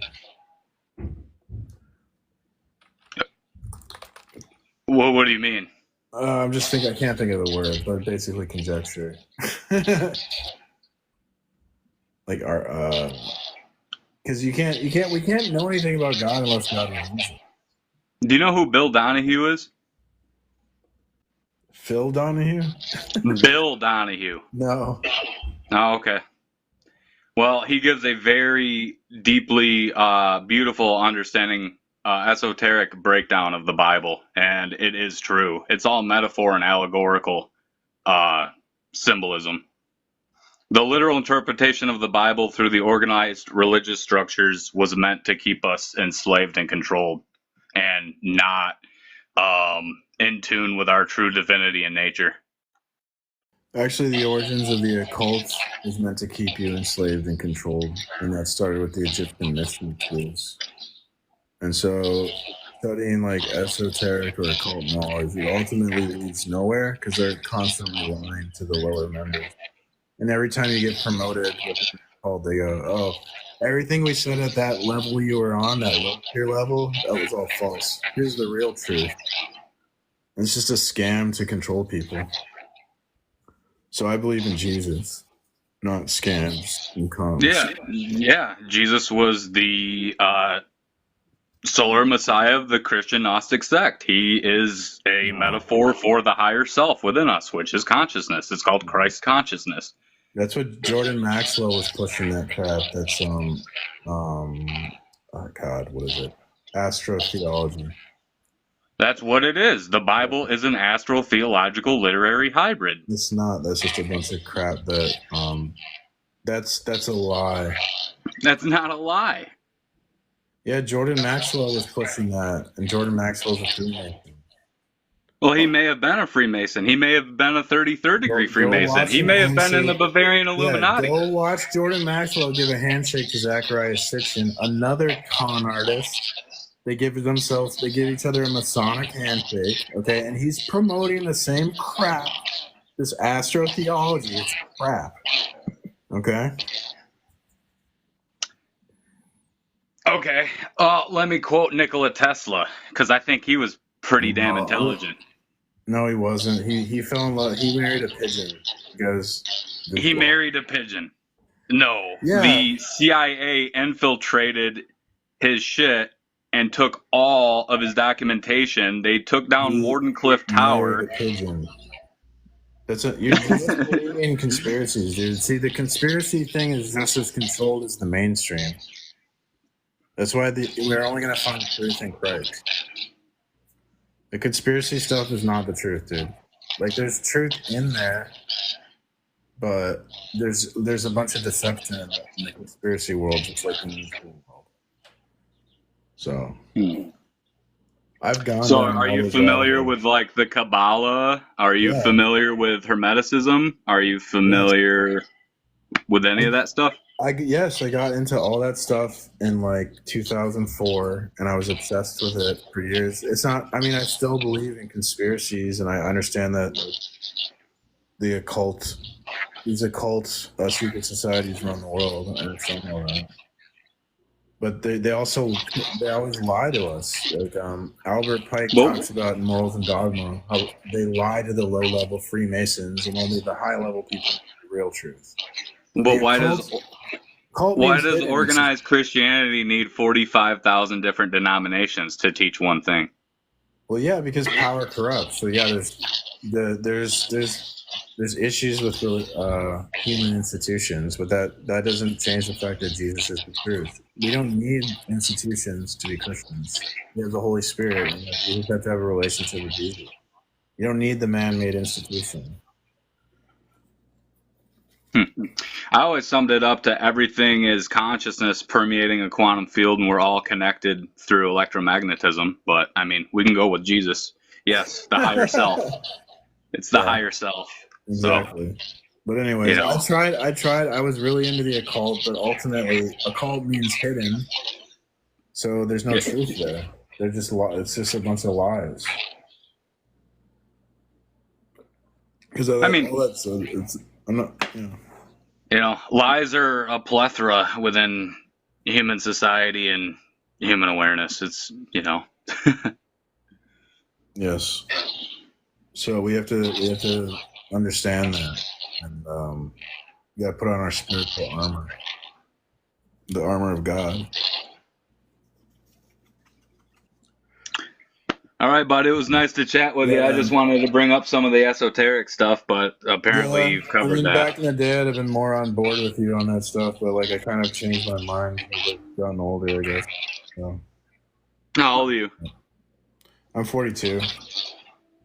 So I went that like new age route, like I just believed in a higher power, and then at 37, I just felt it was empty. It didn't give me anything, and then becoming a Christian, that just changed my life and made, I don't know, I can never go back.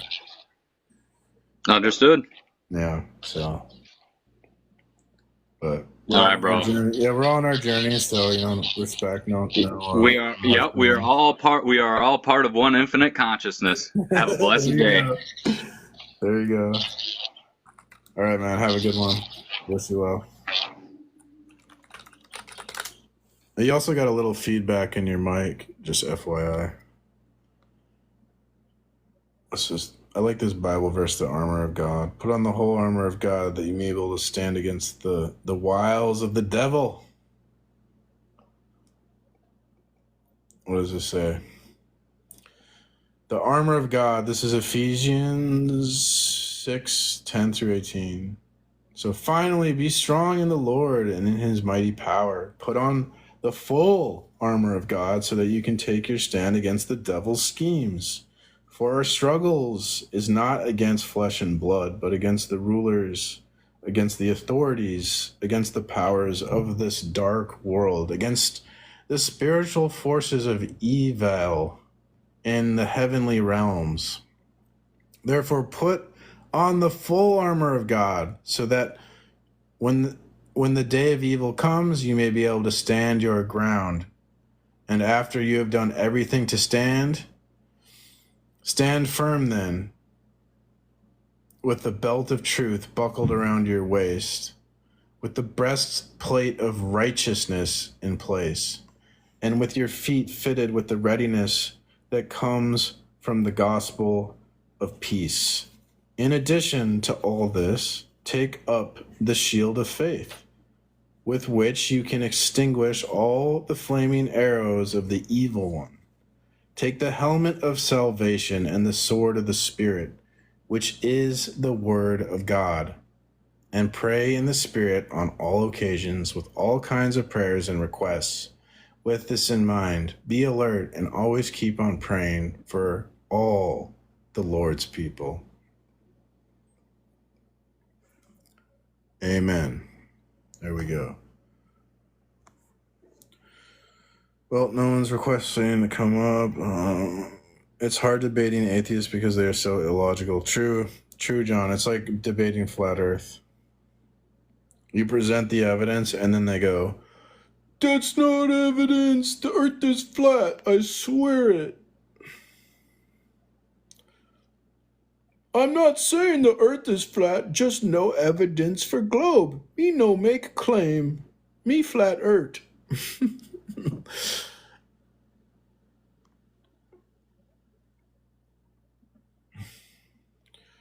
Flat earthers, I used to debate flat earthers. They do the same. So they'll say, well, I'm not saying it's flat. I'm just saying it's not a globe. Right? Do you hear atheists say, oh, I'm not saying there isn't a God. I'm just saying I'm not convinced there is a God. Literally the same argument from the flat earth. Or the flat earther will say, oh, there's no evidence for a sphere earth. You hear the atheists? Oh, there's no evidence for a globe earth. I mean, a God earth. There's no evidence for God earth. It's literally the same arguments as the flat earthers is what the atheists do. So I feel honestly like it sucks for them, like to debate as an atheist. Like that sucks.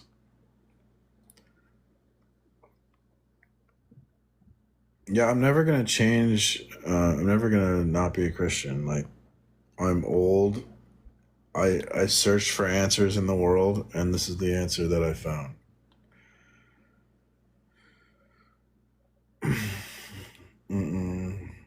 Who are you going to quote next? Sam Harris, Richard Dawkins, Christopher Hitchens, blah, blah. What is he talking about?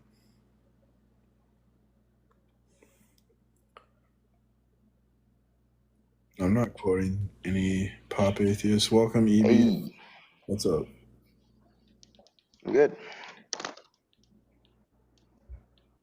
So do you accept God as your creator? No. No? I used to until I read the actual book. Oh, really? Yeah. That doesn't make any sense. Exactly. That's what I felt. Mm-hmm. So it's kind of like an emotional reaction or something to like maybe you don't. Nope. It was a logical reaction. What's the logic behind this? A lot of things weren't adding up. The stories there didn't make sense. Yeah, but I argue that the story in the Bible is necessary to make sense of our experience. You couldn't like rationally deny that. Okay, let me ask you this: do you believe that we are created like because we can't just be? We have to come from something, basically. I don't make that argument, but I would argue that. How would you explain the order in the world that we experience that makes like logic, science, and morality possible? Okay, you want to explain these things, but you have no explanation for God himself. So why do you have to have an explanation for things when you believe something you don't have an explanation for? Well, we objectively prove God with the transcendental argument for God. So what's that exactly? That God's revealed himself and that How? Everything in creation would exemplify ultimate intention and ultimate design, and you couldn't rationally deny that. But anyone can say that about any religion. So how are you sure yours is the right one? Because only the Christian religion has revealed the God with the like necessary and perfect attribute set that's indispensable, that no other worldview has that attribute set. And that's not true. That's not. If it was true, more people would believe. There wouldn't be even so many different versions of the same religion or even other ones. That's false. That doesn't follow. No. The Bible says there's going to be different versions. The Bible talks about like the body of Christ. There's like a hand and a foot. So a hand and a foot have a different function, right? Hello? Yeah, I'm still here. Okay, so hand and foot have different functions, but they're part of the same body. They serve the same greater purpose. Don't even question. Stop. Okay. So there's different Christians, different denominations. There are different functions within the same body. That's no issue. It's predicted by the Bible. So Okay. go ahead. I'll let you have that one. If there is a God and it's the one in the Bible, it's not even a moral or just one. So why should I listen to something that's morally wrong? Like the Bible teaches how to do like slavery, for example. It's there. It's written there. So why should I listen to a book that has something like that in it? Yeah, so what would be your objective standard to say like the Bible's morally incorrect? Yeah. Is slavery right? Yes or no? It's just that simple. Well, I'm going to say slavery is wrong because of what the Bible says. So, No, but the Bible says how to do it. If you read it, it tells you how you can do it. Okay. Well, I'm not interested in your opinion on what the Bible says. No, but it's just written there. You could check it. That's great. I'm not really interested in your naive opinion. So, okay. So you don't listen to things that you don't want. Well, I've done an in-depth study by Peter J. I've read a paper by Peter J. Williams about slavery in the Bible. So I have a knowledge that you don't have. Oh, tell me then. Let me know. I've read it, so I want to know what you think. Okay, well, did you know that in the original King James Version of the Bible, the word slave isn't in the Bible? But that's why there are so many different translations, and the most consistent one is slave. Like, what do you think he means? You think servants that work for no money? What? Peter J. Williams proves in his paper that servant is the correct. Okay, this is what I think you do. I think you cherry pick what you want to listen to and not listen to make your conclusions. Okay. So what you ignored, I asked you what your objective standard was to say like it's wrong. That's to say slavery. It's wrong. Stop. I'm saying my objective standard to say slavery is wrong is the Christian God. Okay. So what's your objective standard to say slavery is wrong? You shouldn't own someone else. It's that simple as that. We should all just. That's not objective. That's pathetic. Do you think that's an answer? That's just pathetic. That's not an objective standard. Why don't you just admit that you have no basis to criticize any moral claims because you are metaphysically inept? We should use our empathy. All human beings, regardless of whatever they believe, have empathy. Woulda, shoulda, coulda. What you don't want to do to someone else, you shouldn't do to yourself. That's simple. This is just your opinion. And the same goes for you. That's just your opinion. Like it's just it's what God thinks. No, my opinion doesn't change what God thinks. So my moral standard. I have an objective, sir. I have an objective standard where God decides what's right and wrong, not my opinion. All you are telling me is, in my opinion, blah, blah, blah. I don't give a shit about your opinion. So the problem is you have no objective standard to say anything is right or wrong. So you're in no position to criticize anything in the Bible. Understood? But see, where you get your facts from has no evidence to back it up. So why should I listen to you? There is no evidence to back it up. Thank you for coming. I'm looking to talk to rational people. You're very emotional. Okay, you're not rational too. Thank you. Yeah, well, I wish you well. Emotional damage. Hopefully he's an attractive man, because if he has to rely on his logic, it might be difficult in life. Hey, Mars. Hello, good morning. Good morning. How are you today? I'm doing well. How are you? I'm okay. So did you figure out how God can somehow work outside of time and make a change happen outside of time? He's not outside of time. Time's a part of his nature. Wait, so he's not outside of time? Correct. Okay, what's your proof of that? My proof of that is just because in the Bible it pretty much says he exists outside of time because it says 1,000 years is or 1 year is or one or whatever. It says time is really relative to him. So how would he not exist outside of time? In the Bible, we have a God that intervenes. He comes into time with us, and God has to have time, or he can't be timeless, because if he was timeless, he couldn't relate. We wouldn't be able to have a relationship with him. He wouldn't be relational. But did he create? Wait, I thought he created everything. He created everything, yeah, but wait, is time a thing?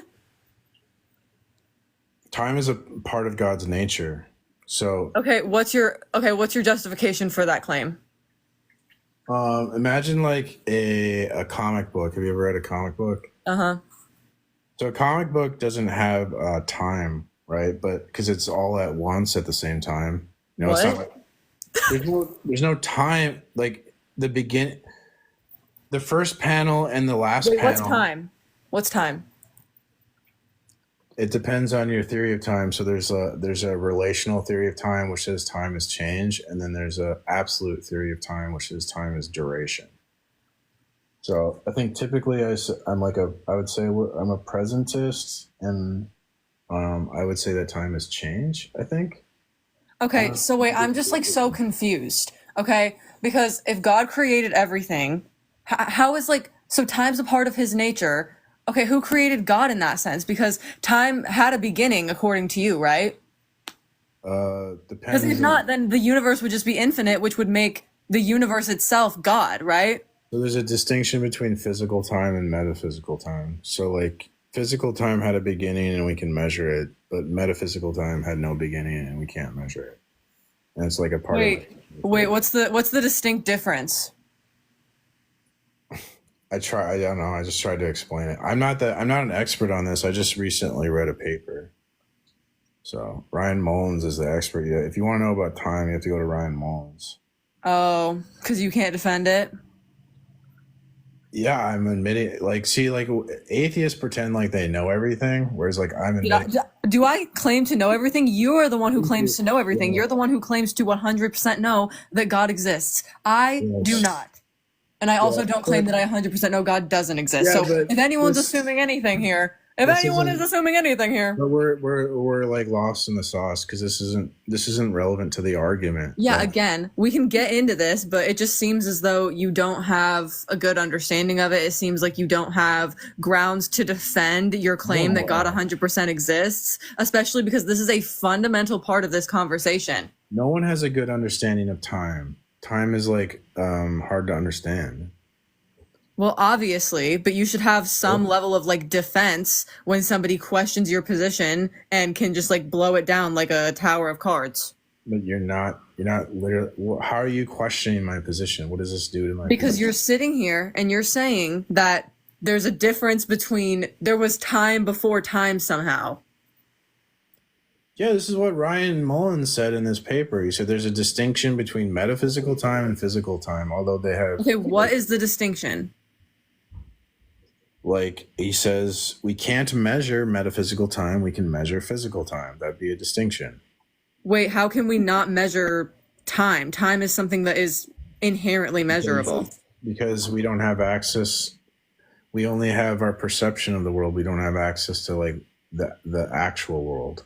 And there's a distinction between a universe and a world. So we have access to the universe. We don't have access to the world. What? Wait. What is the world? Wait, the world is supposed to be Earth. We definitely 100% have access to Earth. And then the universe, I'm just confused. Are you talking about the world would include actualities that exist outside of time space, like God, or okay, so what's your justification for that claim? Logic. Okay, justification for what claim? For the claim that somehow time exists outside of time, metaphysics. That makes no sense. It'd just be what would be revealed by God. We would only be able to know this stuff if God reveals it, and so. Wait, can you justify that claim as well? Yeah, because we don't. Science and philosophy, they just deal with our perceptions of the world. It's known as phenomenological phenomenalistic, something like that.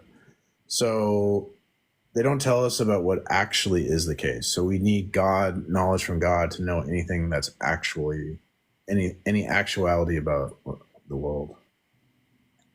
Wait, why do we need that? Like, it just doesn't make sense. Because here's the thing. We don't know for a fact if God exists or not, but you're sitting here and you're saying that without a God existing, right? Like, nothing would make sense, nothing would be revealed to us, but there's no empirical evidence that can like point up to us being like there is 100% a God. So that's kind of a void claim, wouldn't you agree? That's the point. Like, so like there's no science can't tell us anything about God. God's a metaphysical claim. Science can't say anything about metaphysics. But okay, so you think our senses are faulty, is what you're saying? I don't believe that. No, I think our senses are accurate because God designed them. And I'm okay. Question. And how did you come to that conclusion? That's what the Christian with your senses. That's what the Bible says. Okay, so you just trust everything the Bible says? And also, where does it say that in the Bible? That our senses are accurate? I'd have to look that up. Because I don't think it says that. It definitely does. Okay. Well, yeah. Can you look it up? Yeah, it'll take me a minute. Okay. I think that's funny. I'm not laughing at you. I'm laughing because my cat just like is crazy. Mm. So, have you seen my cat? Yes, I think so. Okay. So she's really fat. Yeah, my cat's kind of chunky too. I guess that means they're happy. Okay, so can you show me the Bible verse? Yeah, I have to look it up. Okay. Okay, everybody wants to see the cat. Hold on. Let me show the cat.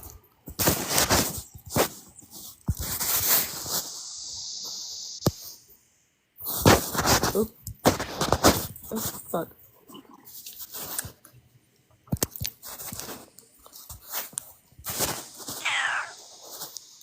Hi everyone, this is my cat. Her name's Ella.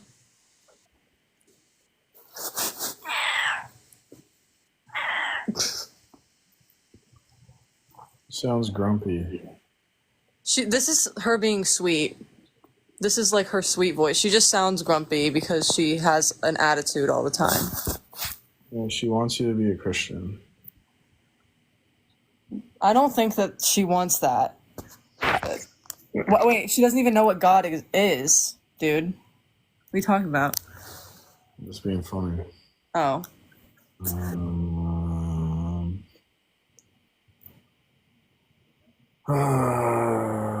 It's hard to. It's hard to find, or it doesn't exist. I'm looking in. I think I just found it. Yes. Okay. God created everything, including man, and placed him in contact with the created order. Genesis 1-12. Wait. So Genesis 1-12 is your evidence that God created our senses and they don't fail us? Therefore, man's faculties are reliable, though tampered by sin. It's going to be Romans 1. What is CF2? What does that mean? Okay. Peter 1:18-19. So what does that say?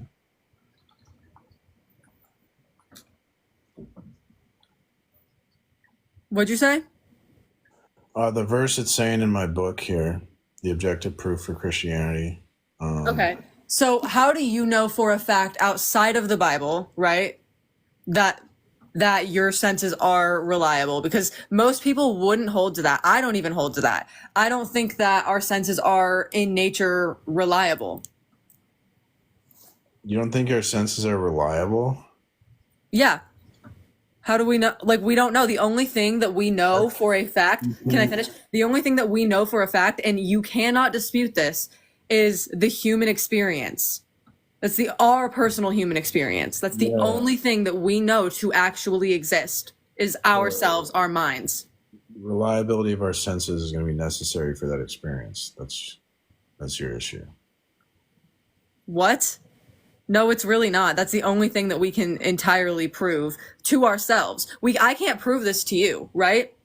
I can't prove to you that I can't prove it to you, and you can't prove it to me. Oh my God. Well, then, can you prove that? Well, in order for me to prove that. What you're saying is self-defeating. It's goofy. You're being goofy. No, I'm just saying that you are claiming that our senses are entirely reliable with zero justification for it. No, the Bible justifies it. Okay, anything other than the Bible, because I don't believe the Bible is a true word of God. There's no other way, so there's no other way? You need to justify the reliability of your senses because that's necessary. Because you couldn't experience the world without them. Who cares? Who cares? Well, you're trying to argue for something. You're trying to argue that it's impossible to understand the world. Well, that would make science impossible. Well, we know that's not true because we do science. Science is possible. Yeah, so what I would say is the thing is, like, we can like use our senses to come to conclusions about the world. That doesn't make them true. You know, we could literally sit here and say, what? Yeah, I understand that, but that's why we have to explain how it is the case that we can do science. If you're going to argue that we can't like trust our senses, then we can't. Well, we can do science in our own scope of knowledge. The human experience is the only thing that should matter to us. There's no senses have to be reliable. You can't deny that. That leads to absurdity. Where because you're denying your own experience by denying your senses. It's like denying your own experience. It's absurd. Well, I'm not really denying my own experience. My own experience is my senses, which could or could not They're necessary. Be reliable. Oh my God, they're necessary. Calm down. Reliable senses are necessary for experience. So to deny that is to deny experience. It's really simple. No, because you can you experience. Hold on, are people schizophrenic? Uh-huh. Can they experience things? Yeah. Can they trust their senses? Their senses are still reliable, even though they're schizophrenic. They just have. How do you know? Can you prove that? Yeah, they can like function. They can like cook. They could like make a sandwich, right? Your senses have to be reliable for you to like drink a cup of coffee or make a sandwich or do anything or walk around. Yeah. Okay, so could a schizophrenic person make a fake sandwich because they hallucinated the bread, they hallucinated the turkey, they hallucinated the cheese, whatever else is on it? Could that happen? Dude, Wesley Willis was schizophrenic and he got a record deal. Okay, great. I'm not saying that all schizophrenic people do that. Could that be possible? Yes or no? No, he wouldn't be able to, you can't do those things without being able to rely on your senses. Okay. Can you answer the question? I said no. It wouldn't be possible for them to do these things if they can't rely on their senses. No. I didn't ask that. I said, would it be possible for somebody to make a fake sandwich because they're schizophrenic? A fake sandwich? Yeah. I don't know that much about schizophrenia to answer that. So they could. They very much could. I have no idea how to. I don't know that much. They are. They are not 100% reliable. We see and hear things that don't happen all the time. People experience psychosis just from being really depressed. I don't disagree. I'm not saying they're 100% reliable. Reliable means that they're accurate enough that we can like navigate the world and stuff. Yeah, but our world is only a projection of our consciousness, which is a part of our brains and a part of our senses. Some of us have brains. Oh. I mean, you could... Okay, Mars. Okay, Marsy Poo. You get dunked on every single day, and you want to tell me that I'm... Okay, girl. I don't see how I'm getting dunked on. Like, people just ignore what I present. It's, like, really frustrating. Ignore what you present, or do they ask you to justify it and then you can't? It's just like gaslighting me. I'm not gaslighting you. I'm asking you a question. I make. If I were to gaslight you, I would be like, Mars, you don't exist and you're actually not real. I don't know. Like gaslighting is like a whole different thing than that. Than just like trying to ask you. I make different arguments all the time. I'm constantly coming up with arguments. Like different arguments, different ways. I'm kind of saying the same thing a lot of the time. I'll give you that. But I come up with like a lot of different ways to say it. I try to make it easy to people understand. And I do all this work for this lazy person to go, it's not an argument. Okay, It's but lazy. do you realize? Okay, Bars. Do you realize that in order to justify an original claim, it has to be justified by a claim that is justified by some level of facts? Do you understand that? What are you talking about? So we use a criteria of justification to determine if something's true. So how do you know the correct criteria of justification? Because you need to use it to determine the correct criteria of justification. There's like more than one. So how do you know which is the best criteria of justification to use? You can never know this. This is called the Chisholm problem.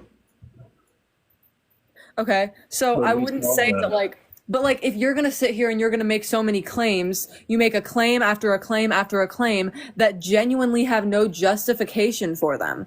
Like you say stuff like, if God didn't exist, an apple would turn into an orange, and that has no justification. The justification is revelation. God reveals knowledge to us. That's justified because God, guess what, knows everything. Okay, and makes things true. Can you prove that claim? I don't have to prove that claim. Yes, you do. No, I don't. That's just the Christian position. As a Christian, I say God's the authority of truth, right? Okay, can you prove any of your claims, honestly, dog? Yes, dog. Okay, dog. If God is not the authority of truth, then what's the authority of truth? It's going to be like a human mind, right? Well, yeah. I mean, I would say so because that's the only thing that like that we know to have experienced consciousness. Okay, but if so, you like, truth is very relative to each individual person and what they know. That leads to skepticism. That means you can't know anything because then truth is relative. You just admitted it. Truth is relative. Okay, well, what's wrong with not actually knowing anything to be a fact? That's like you're arguing and you're making knowledge claims and you're making arguments. Because we can't know anything to be a fact because our senses are faulty. This is so. How does a schizophrenic person can't know anything? How does a schizophrenic person know that they are hallucinating or not? This is so nuts. Like, I can't know anything, but I'm arguing with you. That's your life is a contradiction. Do you understand? Well, I know I exist. I know I exist to myself. I don't know if I exist to you. Saying things and then doing the opposite. Don't you get that? No, I'm sitting here telling you that your logic is fundamentally flawed because you rely on human senses and human feelings for justification of God. I don't see why that's a problem because I have a transcendental foundation from which to make sense of my human senses and my human reason. Why do you need to make senses of your human senses? So I can trust them and I know they're accurately representing an external physical world. If you 100% trust your senses, that's also faulty. Because God tells me he created the world and he designed me in my senses. My senses reflect accurately a physical external world. You could be in the Matrix and you'd have no idea because science can't tell you. That's the whole point of being in the Matrix is you don't know. Yeah, but I'm saying the Bible's the red pill. So to get to reality, you need the Bible as the red pill to escape the Matrix. Okay, can you justify that claim? Yes, Neo's in the Matrix, and Neo has science in the Matrix. Neo has philosophy in the Matrix. But guess what? Science and philosophy can't tell him. There's no scientific experiment they can do that go, oh, look, we're in the Matrix. We figured it out, guys.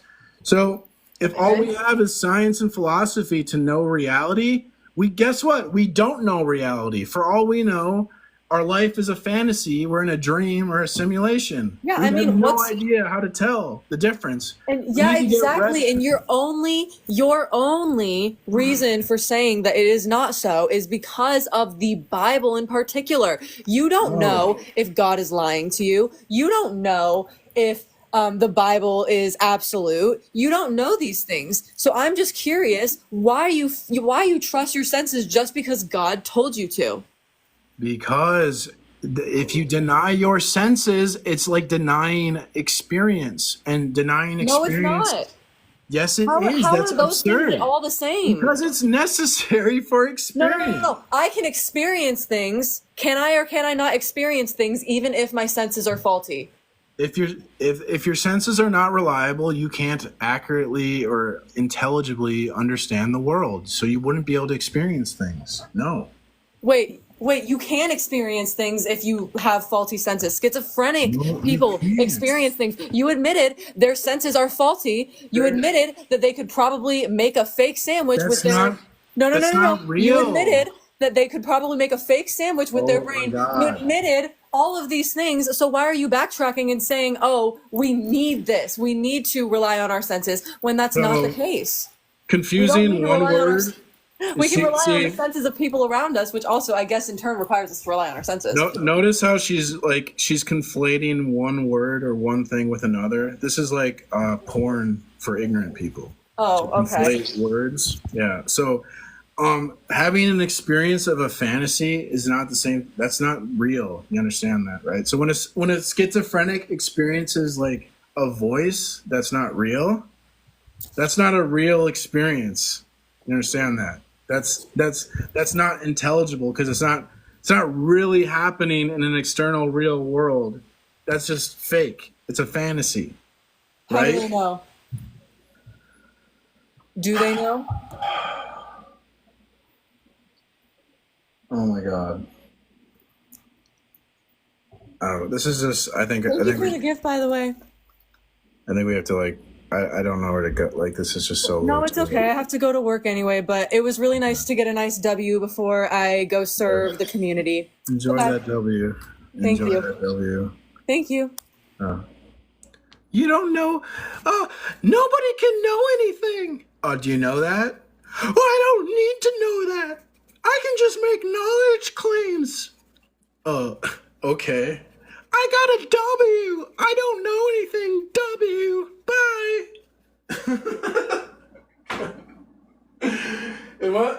It must be nice to be an atheist. As like an atheist debater, you can literally go, I don't know anything. W.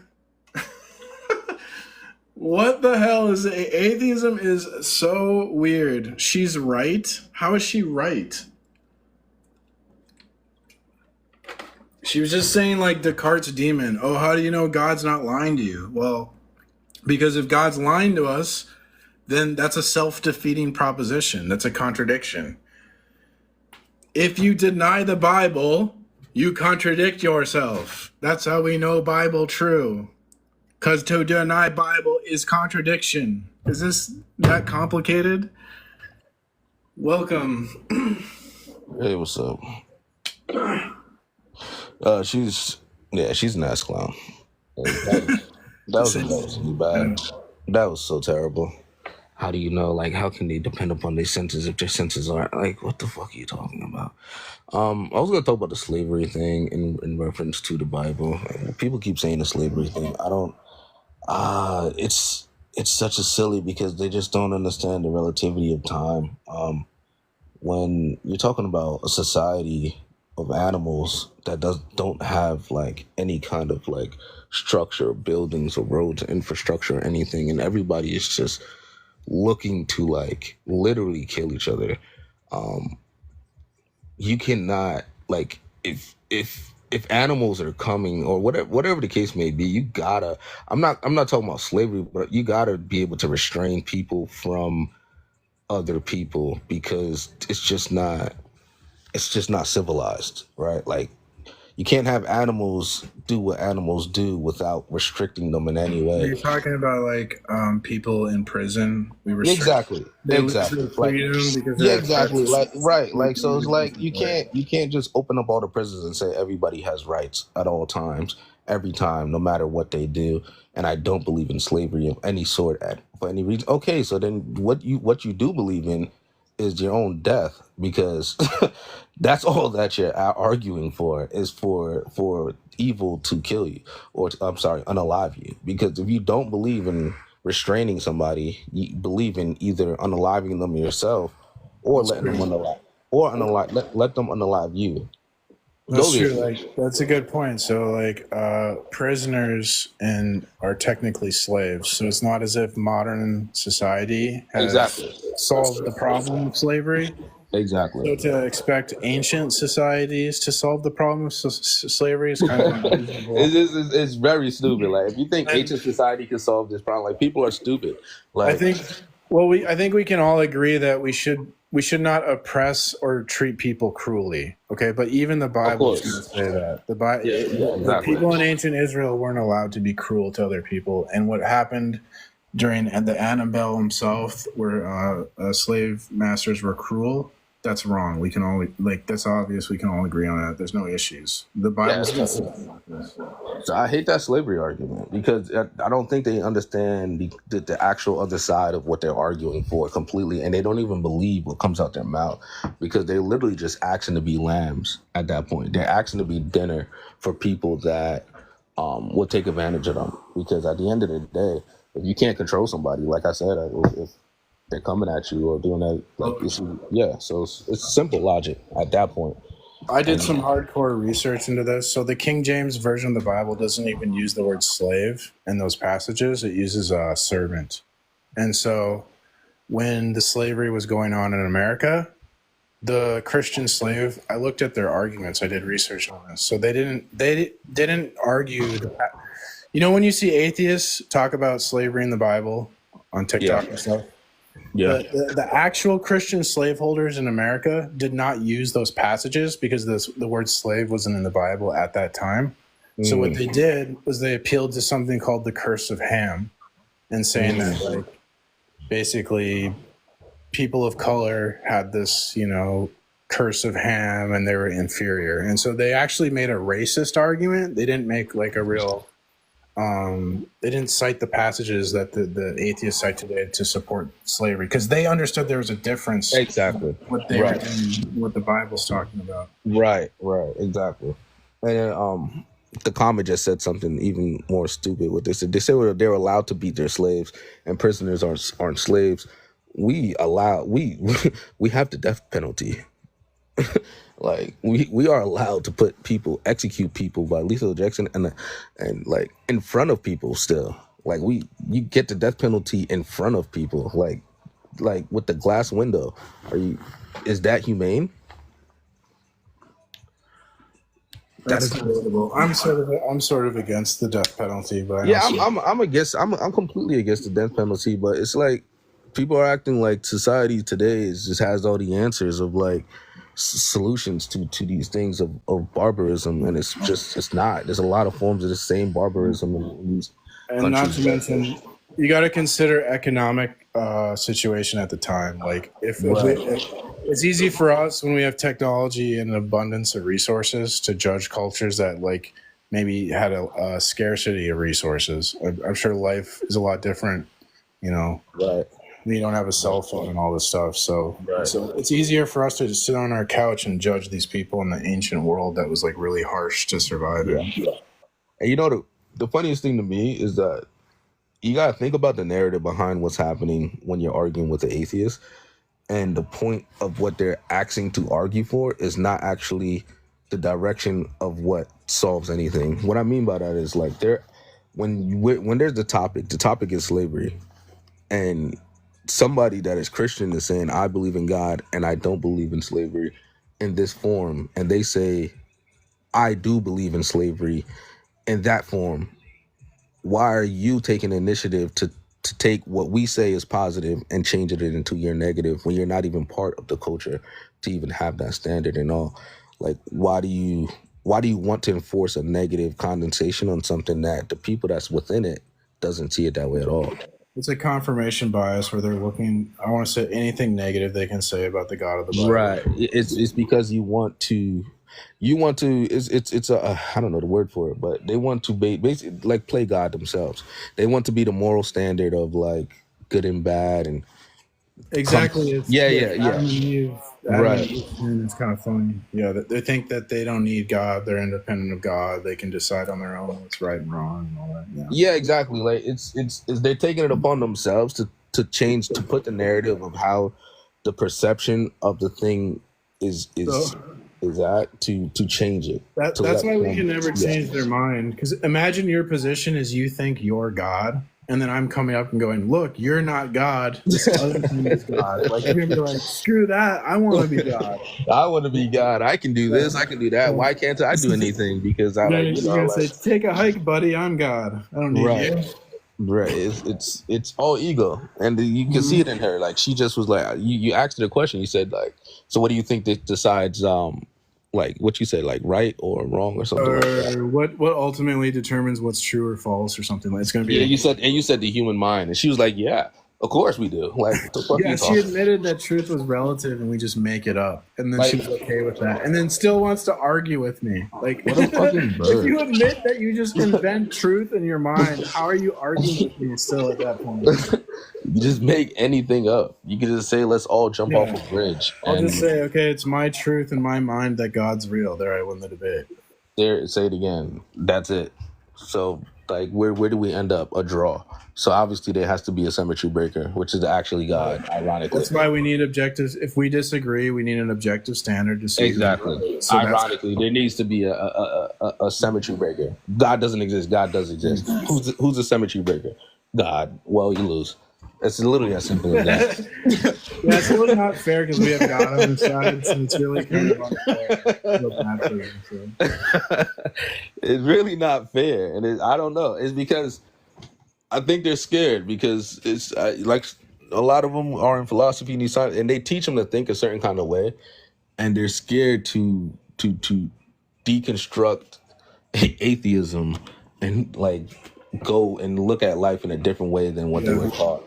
They try to argue with me that you can't deconstruct atheism, which just shows that they don't even think critically about their own position. They just adopted it because they don't want Christianity to be true. Exactly. They don't want to be able to rethink about the things that they learned and think about the institutions that did it to them, that they really are fucked. And like they're like severely fucked. Like they didn't just fuck you for this life; they fucked you for the afterlife. You should have some serious issues with your government or the people that installed these systems. And they set you up to fail. These popular atheists will confidently, boldly say atheism is true, and they set you up to failure when you try to debate someone like me, and you have absolutely nothing to argue as an atheist. It's insane. It's fucked up, man. I hate the way I feel sorry for them. I don't even like. It's to me where I know it's God is so real to me. It's literally like people say the math of 1 + 1 thing. So it's like when they're coming up and they're saying 6 + 6 is 97. At that point, that's how they sound to me. That's literally how they sound to me. That's how their arguments sound to me. So I can't even get mad at them. I should move on. I should give them a chance to talk. We've been yeah. Now do what you gotta do. My bad. I gotta go to the gym. People are continuing in the chat. So, but all right, man. Thanks for coming up, man. God bless. I appreciate you. Oh, there's only one person requesting, but hey, good morning, brothers. Good morning. Oh, yeah, I talked to you yesterday, maybe. Yeah, and I apologize if the discussion got heated in any way. The purpose of me coming up is always to have a fruitful discussion, and I respect your belief in your God. So just know that if I say something that's offensive, it's not trying to attack you. It's just I have a different outlook than you do. You know what I'm saying? Yeah. Jesus says to forgive. So maybe I kick someone off. Perfect. And then the next day they're welcome to come back, I appreciate it, and I accept the apologies. And Jesus, the stories in the Bible about Jesus, I really don't have a problem with any of them. Jesus and the New Testament, to give to the poor, and the life that he lived and preached. I really didn't have any problem with those stories. My issues are usually in the Old Testament with God himself. the acts. It's almost as though if you look at the stories of Jesus and you look at the stories of God, it's like, who is this other person? He's nothing like Jesus. I could see where you're saying that, but it is the same thing. It's the same person. It's just, well, not the same person, but you know what I mean. It's the same God, same nature, same will. I mean, Jesus says in the Old Testament too, he's the angel of the Lord. So Jesus, yeah, I agree with you, brother. We can say those things and you can defend it, but I'm just putting aside your reading of these things and beliefs that they're the same person. If you look at the actions themselves, it's like, if you didn't have the name God and you had the name Satan, you'd be like, oh yeah, Satan's really bad. And let me show you where. I mean, I don't know how you can reconcile the two. Jesus never unalived anyone. The most that he did was he was upset that people were gambling or cheating people in his father's house. I could never say anything really bad about Jesus himself, but when you look at God and the statements and stories related to God, it's like, who is this person? That's all I'm saying. And I think you understand that, and you can come up with 1,000 different parables and sentences in the Bible that says, oh yeah, Jesus is God and this and that. But I'm just laying out the actions don't equate. I can understand where you're coming from. And I could maybe try to offer, I could explain why God does these things and why this is actually loving for him to do these things. Okay. I'm also just completely willing to bite the bullet because so the idea in Christianity is that only God knows what is good, and we're not supposed to even decide. We're not supposed to choose what's good and evil. Only God knows that. And so if God does something that you think is wrong or it's radically different from your sense of right and wrong, that's just evidence that you're ignorant as to what's good, and only God really knows what's good. Okay, perfect. And I'm glad that you brought up that word, ignorance, because ignorance means by definition not knowing. And if you're asking me to believe or to follow a God and you're saying you have to be ignorant, then let's just call it what it is. To be Christian, you have to be ignorant. And I'm not saying it as an offensive term. I'm saying it as what you just laid out. God knows, you can't know, so therefore the definition of not knowing is ignorant. So to be Christian, you have to be ignorant. Is that true or not? You have to be, I mean, I wouldn't put it like that. The way you frame it sounds bad. Because it sounds bad, I know, but it is what it is. Well, no, because we can... No? Okay. No, because we can take a fact and we can frame the fact to seem really good, or we can take the same fact and frame it in a different light to make the fact seem bad. Okay. So framing is important to the fact. Okay. And I just wouldn't frame that fact like that. I would just say something that God reveals himself as a hidden God, which means that we don't know everything about God. And there's a purpose to this, because it'd be impossible for us to be humble and approach God with awe and respect if we knew everything about God. So that's by design that we don't know everything about God. And you can say that we're ignorant. I mean, that's technically true, but I wouldn't frame it like that. Okay, fine. Someone in the comments mentioned you have to be like a child. And I agree.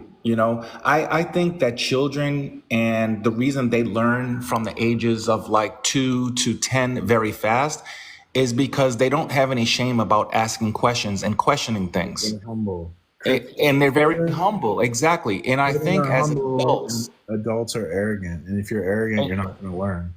Exactly. And I think as an adult as well, you are not going to trash a child for asking a question, no matter how offensive it is to you.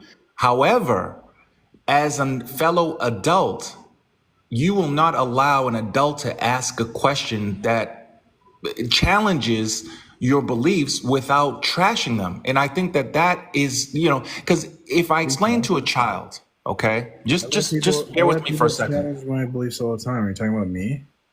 No, I'm not talking about you. I'm talking about in general. I'm generalizing. I'm not just talking about you. I'm talking about, Christians and others that hold beliefs. If a child were to question, we patiently and politely explain to them the reasons why their question, maybe does not align with our beliefs. But if an adult like myself asks that same question, there's different consequences. And I just think that we should be able to, God gave us, created us and created our mind and our brain. So he gave us the capacity for critical thinking, right? If I were to, if a child were, No Christian is saying that you shouldn't ask questions about God. okay, perfect. Okay, perfect. It's not questioning about God. I'm saying question God's actions. That's when I think you get, not you, Christians get triggered. You can't question God's actions. But a child can or not. Can a child question God's actions? It doesn't make sense because God's the moral authority. It doesn't make sense.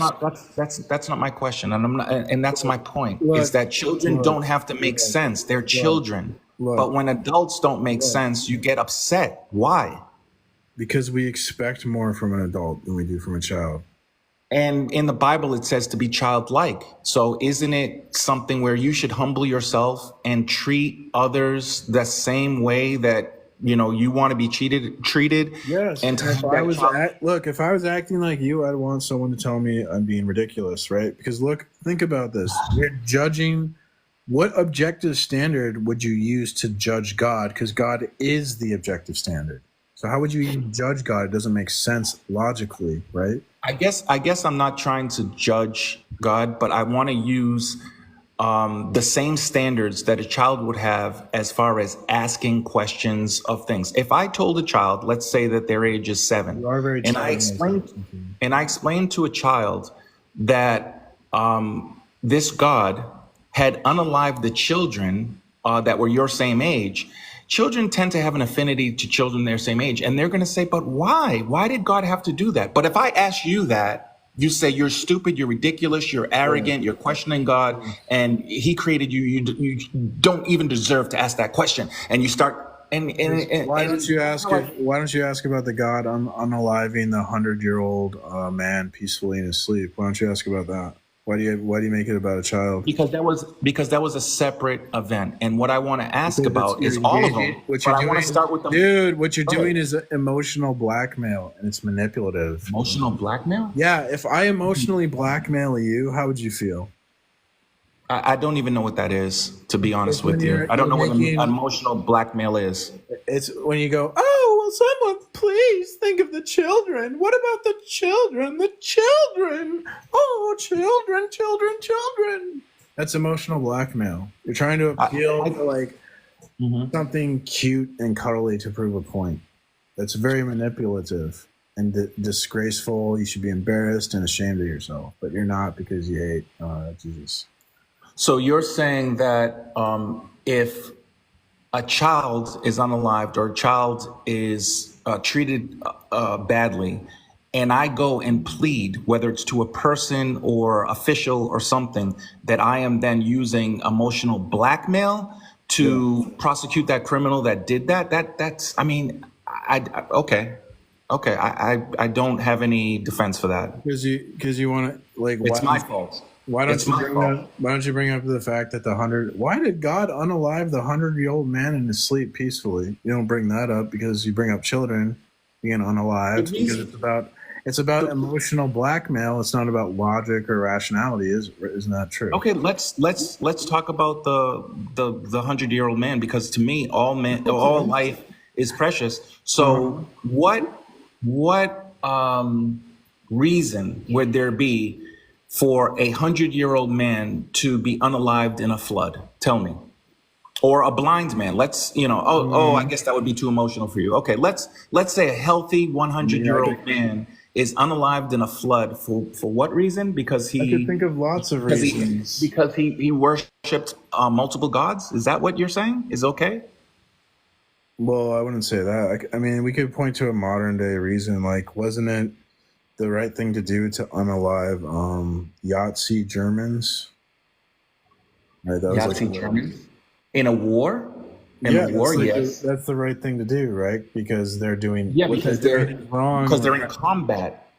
Because they're in combat, and you have a right to defend yourself. What they were doing what they were doing was evil. They were being evil. Yeah, So but I think we can both agree that doing something evil because someone else is doing something evil doesn't make you righteous. God, to prevent evil, unalives people.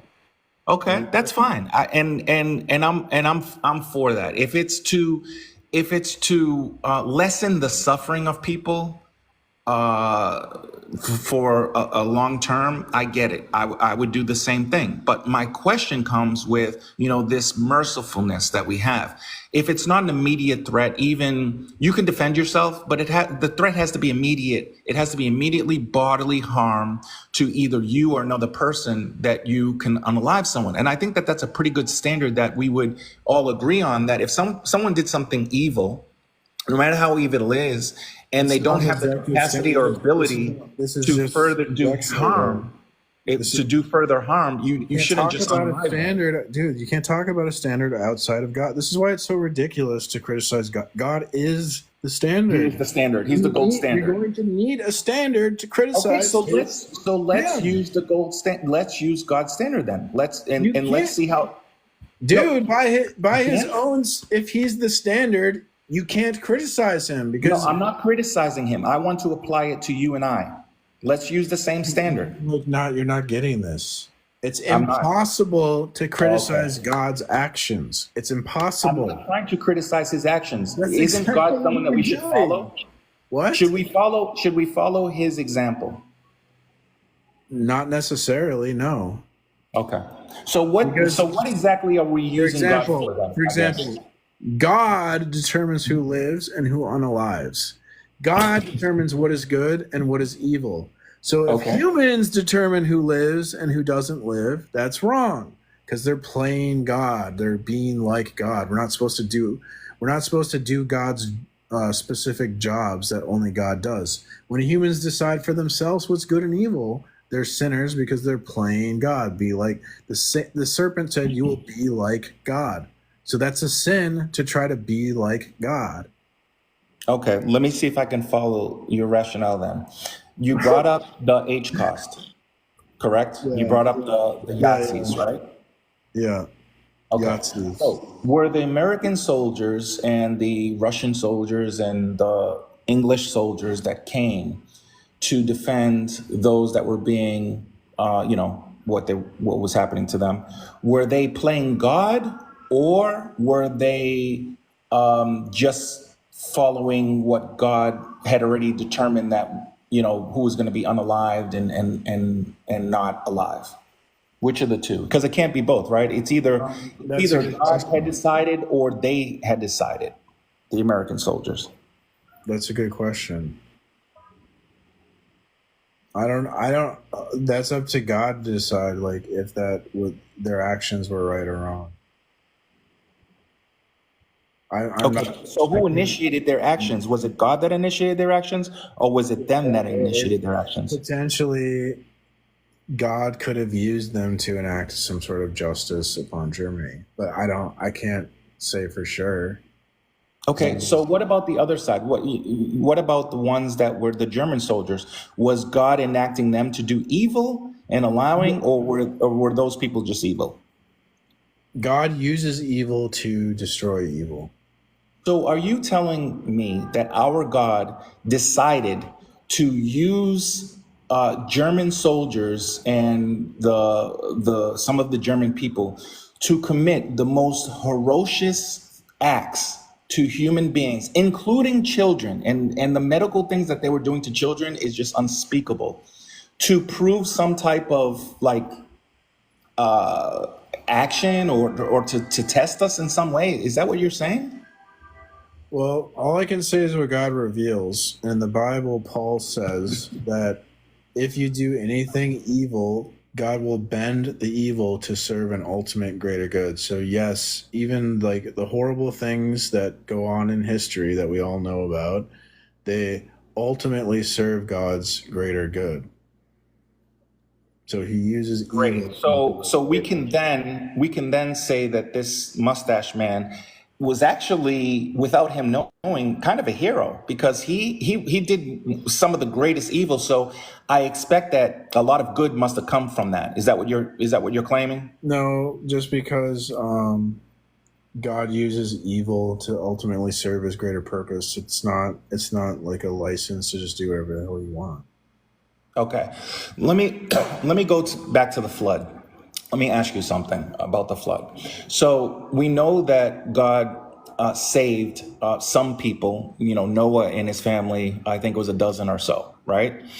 Everyone else was unalive because there was so much evil and bad, and even though it might have been serving good later on for the purpose, at the time it had to be annihilated because he just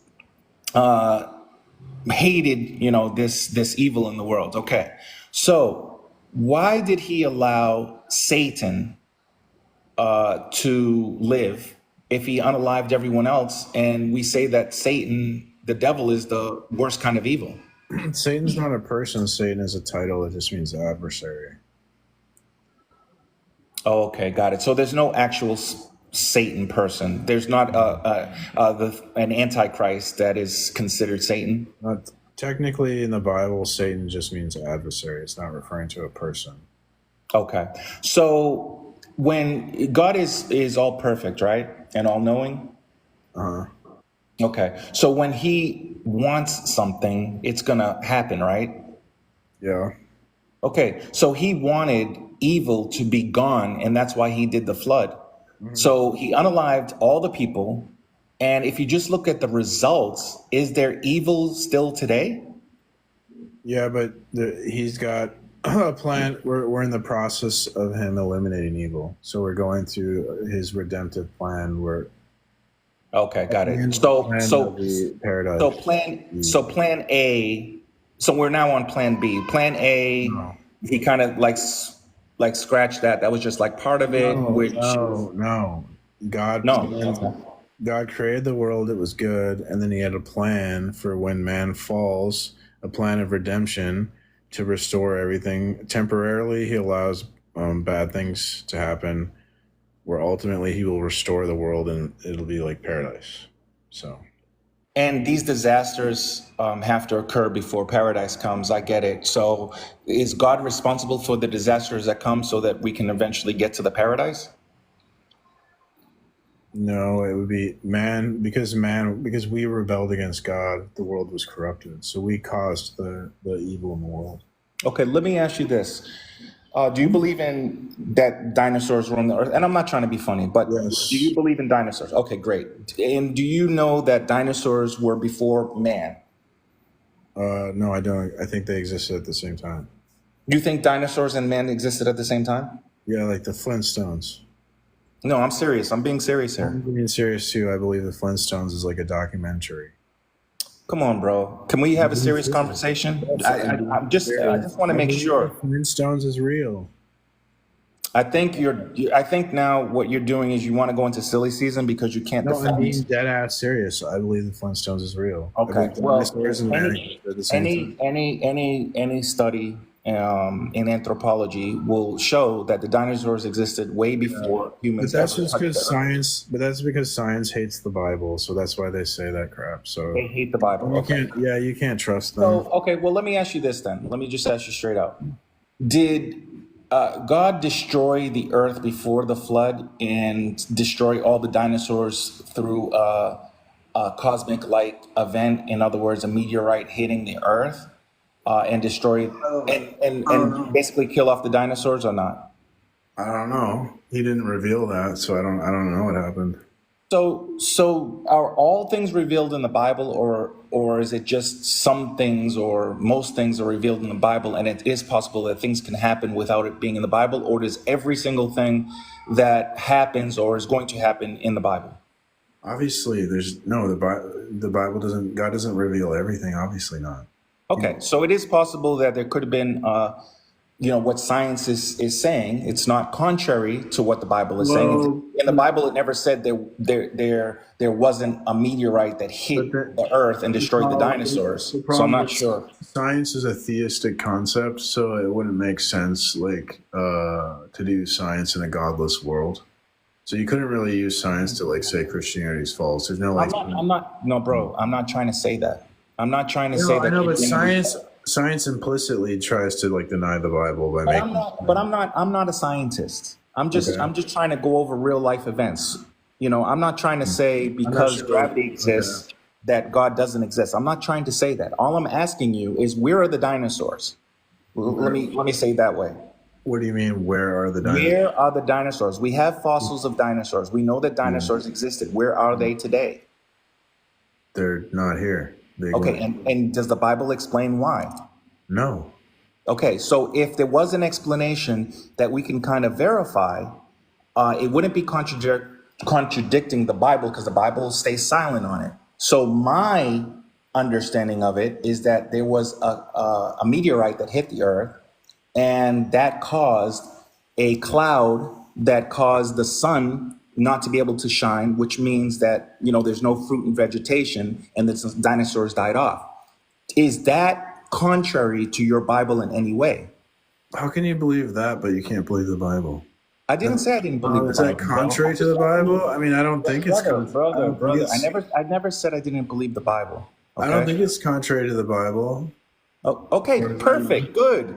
So we agree on this. So the dinosaurs had roamed on Earth, and they're no longer here. And there is a plausible explanation related to that they died off when something happened to the Earth that caused the sun not to be able to produce fruit and vegetation. Climate change, yeah. Yeah. So my question to you is, was this caused by God, or was this just kind of like a natural event? I mean, natural evil, I guess. I mean, ultimately it's caused by God, but the result of disasters is because the fall of man. So the world was corrupted when man was corrupted. So, I mean, you could say ultimately God causes everything. In that sense, it's caused by God. But the reason the world is corrupt and we have suffering and death is because of what we did in the Garden of Eden. Okay, that's fine, brother. Can I ask you, let's go to Genesis so that I can maybe deconstruct a little bit of what you're saying. You know that in the Bible, it says that God created man on the sixth day, right? Sure. I mean, I don't remember. I don't have it memorized. Okay. I'm pretty sure if you check, it's going to be on the sixth day. He had rested on the seventh, and the things that he had created prior to that were the animals and all of the things, the fruit, vegetation, water, all of those things before man came. Okay. Now, many scholars, and I don't know if you're one of them that believes in the scholars, that they say that the days that are described in the Bible are not literal days. So in other words, like there's many years that had happened in between the space of day 1 to day 7. I don't agree with that. Yeah, I don't agree with that. Okay, so you agree. So you're saying a day is a day then. So Yeah. Day 1 has happened, day 6, and then day 7. Okay, so yeah, you do believe probably that the dinosaurs were created, like the next. What?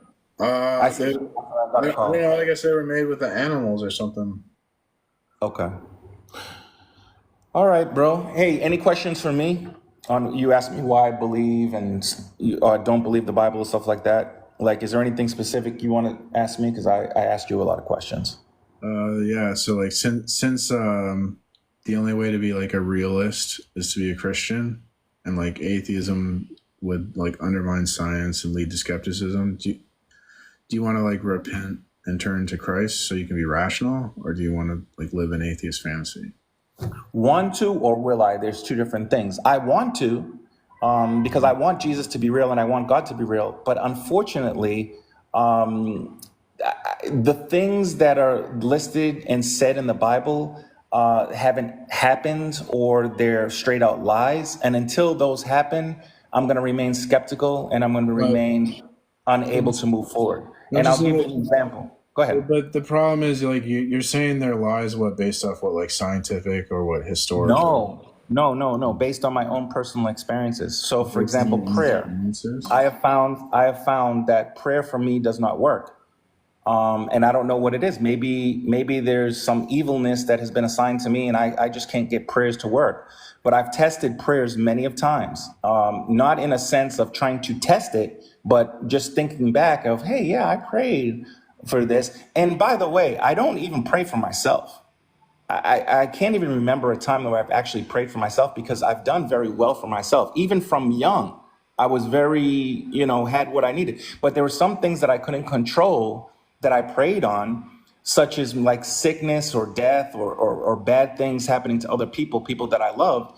And, the prayers were never answered. And I see a similar course with parents of children that are praying, that are Christians and Muslim and all different denominations, and the prayers just not working for them. The Bible doesn't say your prayers are always answered. It just says God will listen to your prayers. He doesn't necessarily answer them. He's not obligated to do what you ask him. Like, where are you getting this? This is weird. Well, what's weird is that it says that in the Bible, you can do the things that Jesus did and much more. You can even move mountains. And I understand, that, maybe the mountain part was an exaggeration, and people can move mountains. There's a scientific way to do it. So I get that part. But I think when someone is trying to do something, not even in a miraculous way, but trying to get a communication or a response of an action from God, the only time that I've heard a confirmation of God doing things is to punish. I've never seen where God has actually, come down and, look at the conflict right now in Gaza. Look at the conflict right now in Gaza and all the children that are being, What about when George Foreman regained the heavyweight championship of the world at age 45 because his wife had a vision from God that he would be the heavyweight champion, and he was gonna quit fighting, but because his wife had the vision, he fought for God, and he fought for God. God raised George Foreman up in the ring, so George Foreman could raise up God in front of millions of people. That was a miracle, dude. He won the heavyweight champion at age 45. People thought he was gonna unalive in the ring. So let me ask you this. Then. Mike Tyson, was he God sent as well, or did Mike Tyson win his title from God? No, Mike Tyson is a nihilist atheist. Did you hear the interview Mike Tyson talking to a little girl? I did. The little girl asked Mike Tyson, what does this fight mean for your legacy? And he's like, oh, little girl, legacies don't matter. When you unalive, that's it. There's nothing after you unalive. Nothing matters, little girl. Yeah. We're all going to unalive into nothingness and complete despair. You have no hope in life, little girl. This is what atheism is. And George Foreman's like, you're going to go to heaven. Right. God loves you. Isn't that better? Right. And that's the reason why I made those two contradictions, because you do understand that atheists can say that, look, it has nothing to do with God at 45, him winning, because Mike Tyson was the youngest. So you have one that won at the youngest at 19. He had just turned 19 and won a superweight title. And you have one that was the oldest. Like, what is the most miraculous? They're both miracles in themselves. So I would say that neither are right. Mike Tyson won because he had trained, and George Foreman won had a because vision from God that he would be the heavyweight champion, and no one believed. And I know that. And Mike Tyson's wife didn't. George Foreman was literally fighting for God specifically. I understand, brother, but what I'm saying, he didn't need the money. He got rich. We bought his grill because he's a badass Christian. So we love George Foreman and we buy his grill, and he's a rich man. I love George Foreman. He didn't need the money. I love he George literally Foreman as well. Fought for God. And without the power of the Holy Spirit, he does not become heavyweight champion. Straight Let's up. talk about the Holy Spirit. God literally made him the heavyweight champion of the earth. Okay. You understand this? I understand. I hear At you, brother. age 45. Okay. Okay. No one has ever done that. No one has ever won heavyweight championship at that age. It's still a record to this day.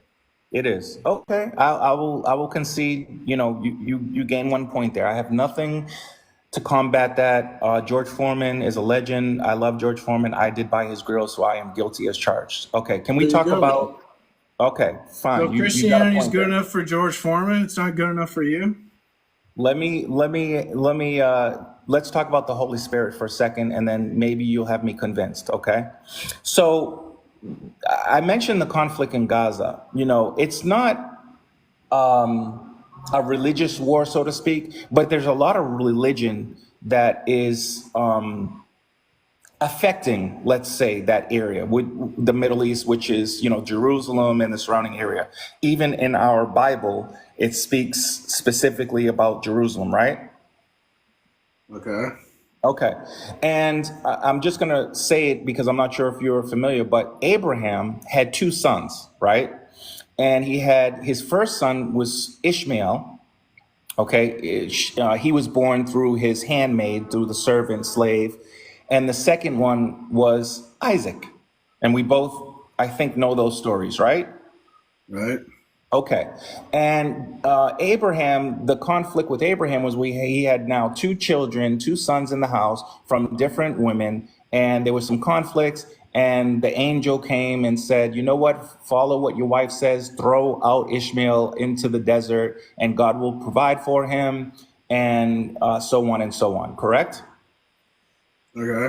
Okay. So then fast forward, even Jesus's time, Jesus went to the well and spoke to a Samaritan woman and said, woman, if you knew who my father was, you wouldn't be saying the things that you're saying, because she was saying that, hey, you're a Jew and we don't get along with Jews. Why are you drinking from this? Right. So there was still a split and division, even at Jesus's time, through that kind of relationship, Isaac and Ishmael. They both believed that their father was Abraham, both the Samaritans and the Jews, right?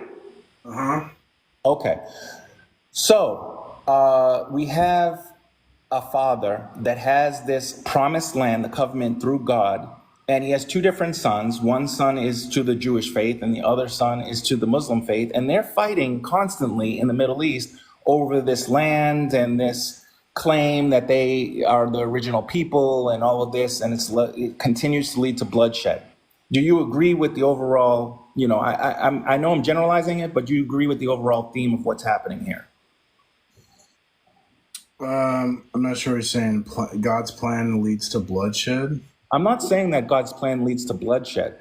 Obviously it doesn't have to be a plan. It was just what happened. But if you want to say it's God's plan, that's fine as well. I'm just saying that there was a father figure, Abraham, who to me was a little bit, anyway, I'll keep my personal thoughts to myself, but he had 2 sons. He kicked one out, and one side believes that they have the inheritance, which is God's inheritance, and the other side believes the same thing. And they're fighting over all this land, especially Jerusalem, in the Middle East to this day. I'll just shorten it and land. My question is, God could easily come down or communicate and say, listen, this was what was meant. You're supposed to get this, or you're supposed to get this, or you're not supposed to get anything. And all of this can go away. But yet, I guess God is sitting on his throne and he likes this shit. This is why I can never. He did that. What do you think Jesus was? He came down, but what did we do? But Jesus never solved it. He never solved that dispute. Sir, because we crucified Jesus. You know what that means? Who's we? Christians crucified Jesus? No, humans. That means if Jesus were to appear in the world today, we would crucify him. We do not like Jesus. The natural man does not like God, and it does not like Jesus. And if God appears among us, we unalive him. That's our response to God. So that's what you got to realize. You are in radical opposition to God, and that's it. Like, you have a spirit. This is not an intellectual issue. You just don't want God to be true. And just for the record, right? If there was a man that came down and he can call himself Jesus Christ or he can call himself anything else, and if he said he was God, I would have no interest in unaliving him. But what is interesting to me is that those that believe in God, and the Christians or the Jews or the Muslims, they would be the first to hang him from a stake. I agree with you. I want to leave it there. I really like having a discussion with you. Again, I said at the beginning, I never try to offend. I am willing to learn as well, and I appreciate your time, brother. All right, thanks for coming up. Hopefully you're saved by the grace of God, because I'd hate to see you have an internal separation from the one who made you. So I wish you well. Welcome, guest. Hello. Hello. How are you? Did you have a comment? Did you have a comment or a question? I just need to say that it's valid to believe in what you believe, but condoning hate is not acceptable. Right. Well, in Christianity says we're supposed to love everyone, including our enemies, and to pray. You're seeing us as enemies in the first place. We're just humans. Who's an enemy? What are you talking about? I'm talking about the hate that's just this. I'm not hating anyone. I have a message of love and acceptance and forgiveness, and that God loves you, even though we're sinners. I don't need God's love. Okay. What I need is people to be accountable. Oh, well, for people to be accountable, God would have to make them accountable, because people escape the justice system. So we as humans, we can't make people accountable to do the right thing. We need God to do that.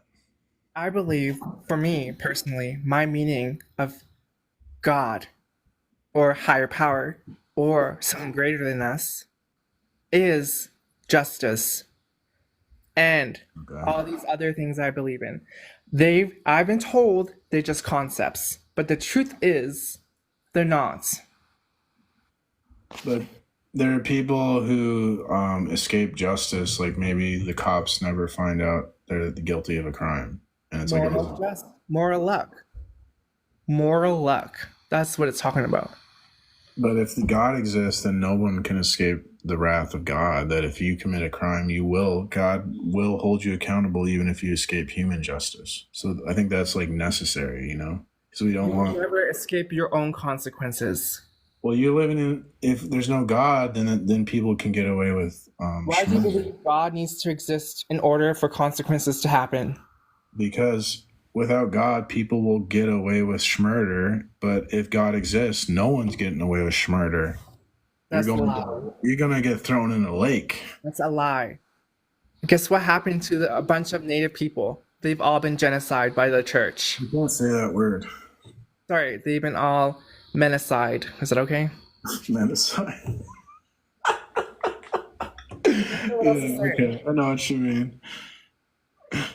Without God, there's no more. Then those Christians, any Christians who did cruel things and oppressed people, they will pay the price. But if there is no God, then they won't pay a price, right? There are consequences to people's actions, whether they like it or not. Only if there's a God, though. No, you don't need a God. Because people get away with crimes all the time. We know this, right? People get away with murder, so. Then their consequences are theirs to bear. They won't have any consequence. They won't have to be someone who. If we never figure out, the justice system never figures out someone did it. I could do a million crimes, and if no one ever catches me, I get away with it. That's valid to believe, and I'm going to discord here and end it there. I'm going to ask you, what is justice to you? Because that is a huge justice. Oh, that's a good question. I've never really thought about that. I mean, I guess as a Christian, justice is depends upon what God. I guess God would be the standard. God would determine what's the right thing to do. But guess what? There are theories about justice. Yep. and people believe it's God. It's valid to have your own religion, but it's not okay to hate on others, like I said. I agree. Well, my religion would agree with you, so we're on the same page. I disagree. Discord again. But justice to me can mean like being a leader of your own life. That's what it means to me. Yeah. Okay. That sounds good. Well, thanks for coming, man. Okay, I need to ask you, how does God create justice for humans? Because he determines, like, he's like the standard of what's right and wrong, and then he applies the standard, because if you don't follow the standard, you get punished. Exactly. That's exactly what the point is. Punished. Yes. Retributive justice. Retributive justice. It's not retributive. It's just for there to be values, the values have to be enforced. If there's no force, there's no the values don't matter. Like if I write on a piece of paper, these are my values, but like I can't force people to follow those values with like a criminal justice system, then the values, they're irrelevant. They might as well not exist. I understand the whole idea of not being able to have these resources to understand what I'm talking about. The fortunate and privilege I have in my subjective bias. Okay. However, so what were you saying earlier about it? About justice?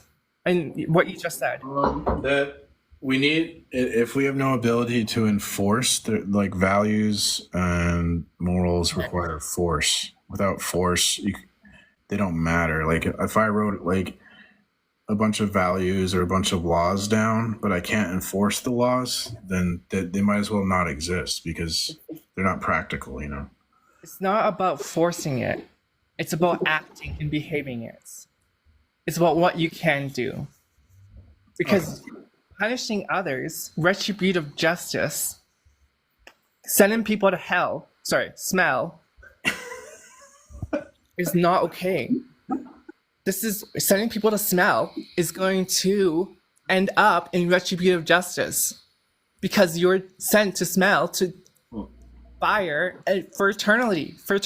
That's not if you go to smell. If you go to smell.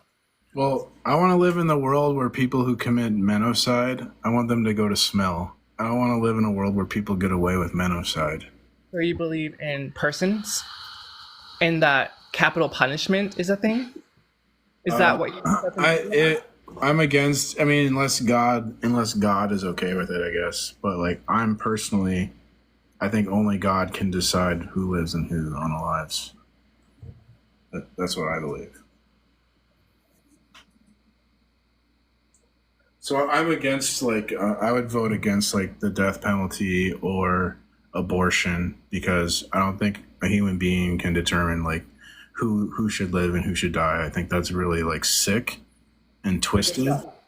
Exactly. Unfortunately, that's the society we live in. We live in a society where people just arbitrarily decide when life begins and ends, and I think that's unfortunate. May I say something? Sure. So, I don't believe in God, right? Gotcha. Yeah. But I still believe that capital punishment isn't needed. Well, we agree that we should love others, and we agree that capital punishment's wrong. Capital punishment.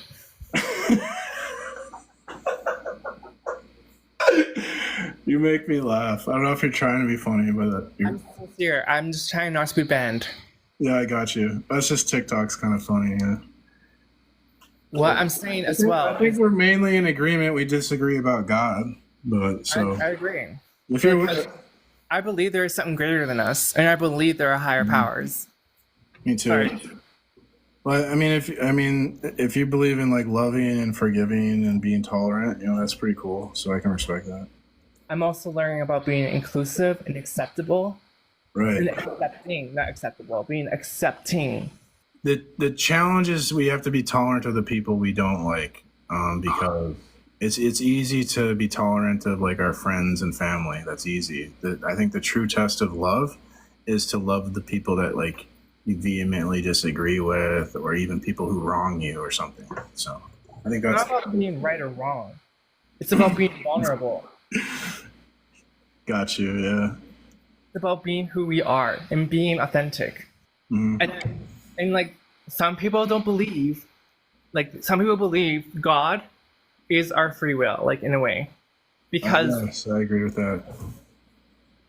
because Yeah, go ahead. Well, I was gonna say following a higher power is true freedom. It's not just making choices; it's following a higher power. That's what I think of freedom.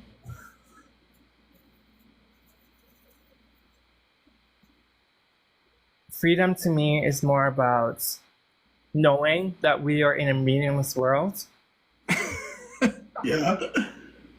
And why do you want to think of the world as? I mean, that's such like, isn't that sad to think like there's no point or meaning to anything? Isn't that kind of sad? no, it allows me to create the freedom to create my own meaning. True. I guess so. I don't believe in God, but I do believe in religion rights, human rights. Mm-hmm. And I believe these needs, like these rights that we inherent rights that we have, even as a native person speaking, this inherent right I have to my own religion, because it's been taken from me so many years, but reclaiming it and creating my own meaning from it, my own vision quest, my own spirit journey, that's what matters. Not God, because God didn't decide this for me. I decided myself. It's not about fate. It's about creating your fate. Gotcha. I think I'm gonna get lunch, so I might. Oh, thanks for all the likes, everyone. Holy crap. I think I might get some lunch here though, so I might kind of end my live. So thanks for coming on. I appreciate the conversation, and I wish you well. I don't need your sympathies. I'm just trying to be friendly, isn't? I know good intentions are there, but sympathy is not what I need. I wasn't trying to be sympathetic. I was just trying to be polite. Do you know what they put on sympathy cards? What's that? Best wishes. I'm not lying. I'm not lying. Do you understand? Well, it's just something I say to people. I'm not trying to be condescending. Sorry? Well, it's just something I say. If you're a Christian, I would say God bless. Because you're not a Christian, I say I wish you well. Because I don't want to say God bless to people that, aren't. You know what I mean? I'm just trying to be polite. That's polite. All. Yeah. It's not a big deal. But thanks for coming on, man. I'm grateful for your wisdom and what you offered to me. Same. That's what's more important, I feel, than sympathies. But that's the end of what I have to say. Take care. All right. Have a good day. So I just wanted to play this Mike Tyson. I'm the heavyweight champion of the world. What he said to this little girl. Well, in your return to the ring for this fight, you are setting a monumental opportunity for kids my age to see the legend Mike Tyson in the ring for the first time. What type of legacy would you like to leave behind when it's all said and done? Well, I don't know. I don't believe in the word legacy. I just think that's another word for ego. That's just some word everybody grabbed onto. Now it's used every 5 seconds. It means absolutely nothing to me. I'm just passing through. I'm going to die, and it's going to be over. Who cares about legacy after that? What a big ego. So I'm going to die. I want people to think that I'm this, I'm great. No, we're nothing. We're just dead. We're dust. We're absolutely nothing. Our legacy is nothing. Well, thank you so much for sharing that. That is something that... She's like, what the hell? He's saying this to a 12-year-old girl, dude. What does George Foreman say?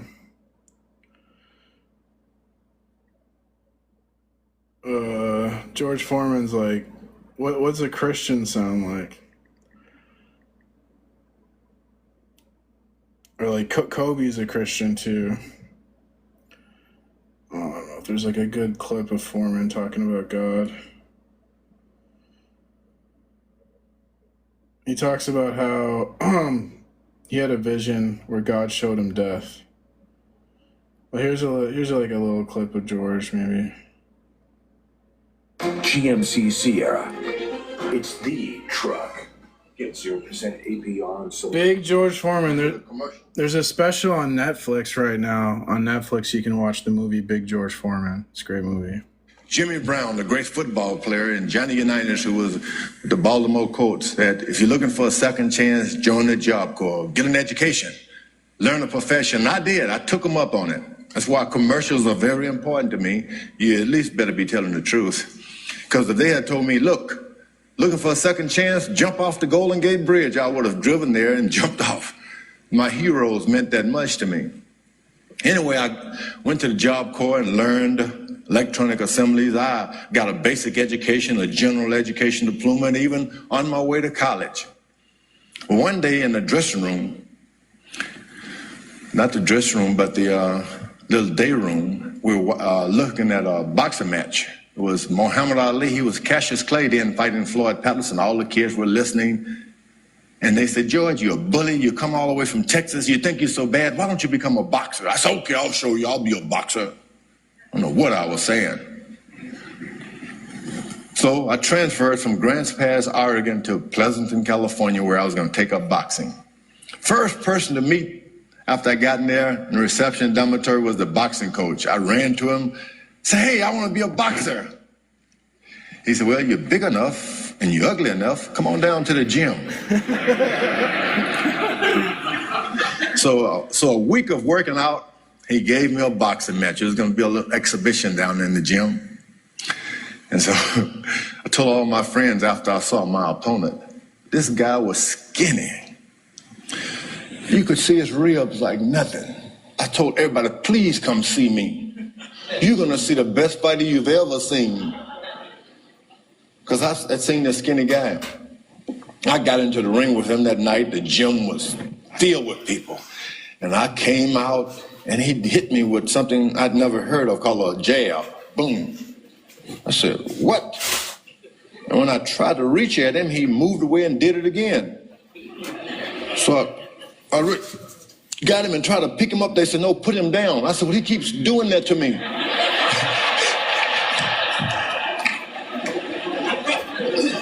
Well, they laughed me out of that gym because I take a swing and I go all the way and fall down. And I'd almost fall out of the ring and they laughed me out of that gym. I said, that's the end of boxing. I'll never try that again. But Doc Brodus kept on me. He said, look, stick with it, George. You can become an Olympic gold medalist if you just stop staying out of trouble, stay out of it, and stay in the gym. But finally tricked me into one more boxing match. I thought it would be a bye. Called me up, you know, if you get a bye, you get a trophy. And I wanted to take these trophies home to Houston, Texas, to prove to everybody I was a fighter. I didn't really want to fight, though. They called me out one night, and boy, I had to get up there again. This time I was so worried and scared, I went wild like a windmill. They stopped the fight, and I was a winner. I said, really? And I started to dance up and down. I said, this is pretty nice. Said, this is the last time I'll do it, but then there was a chance for a Golden Glove, another Golden Glove. Well, this happened within a year. This must have been 67. In 1968, 25 fights later, no, I'm sorry, 25 fights later, I was an Olympic gold medalist.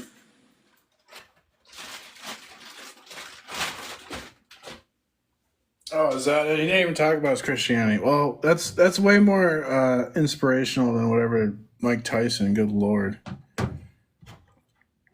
Okay, so it's that time of year again, everyone. It's, that time of year. Oh, hold on. We gotta skip the commercials for the commercial.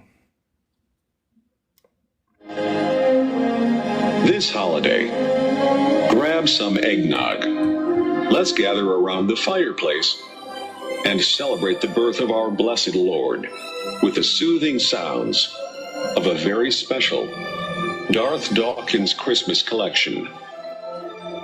753 wonderful hits.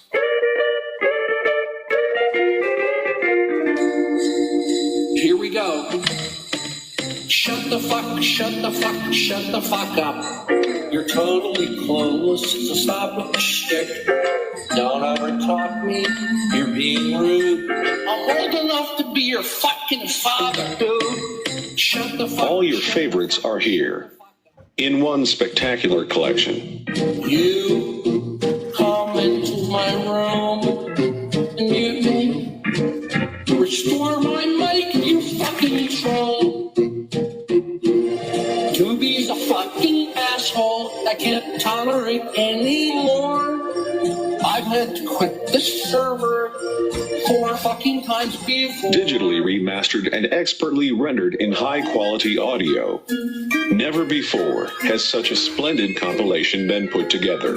So the problem with homeless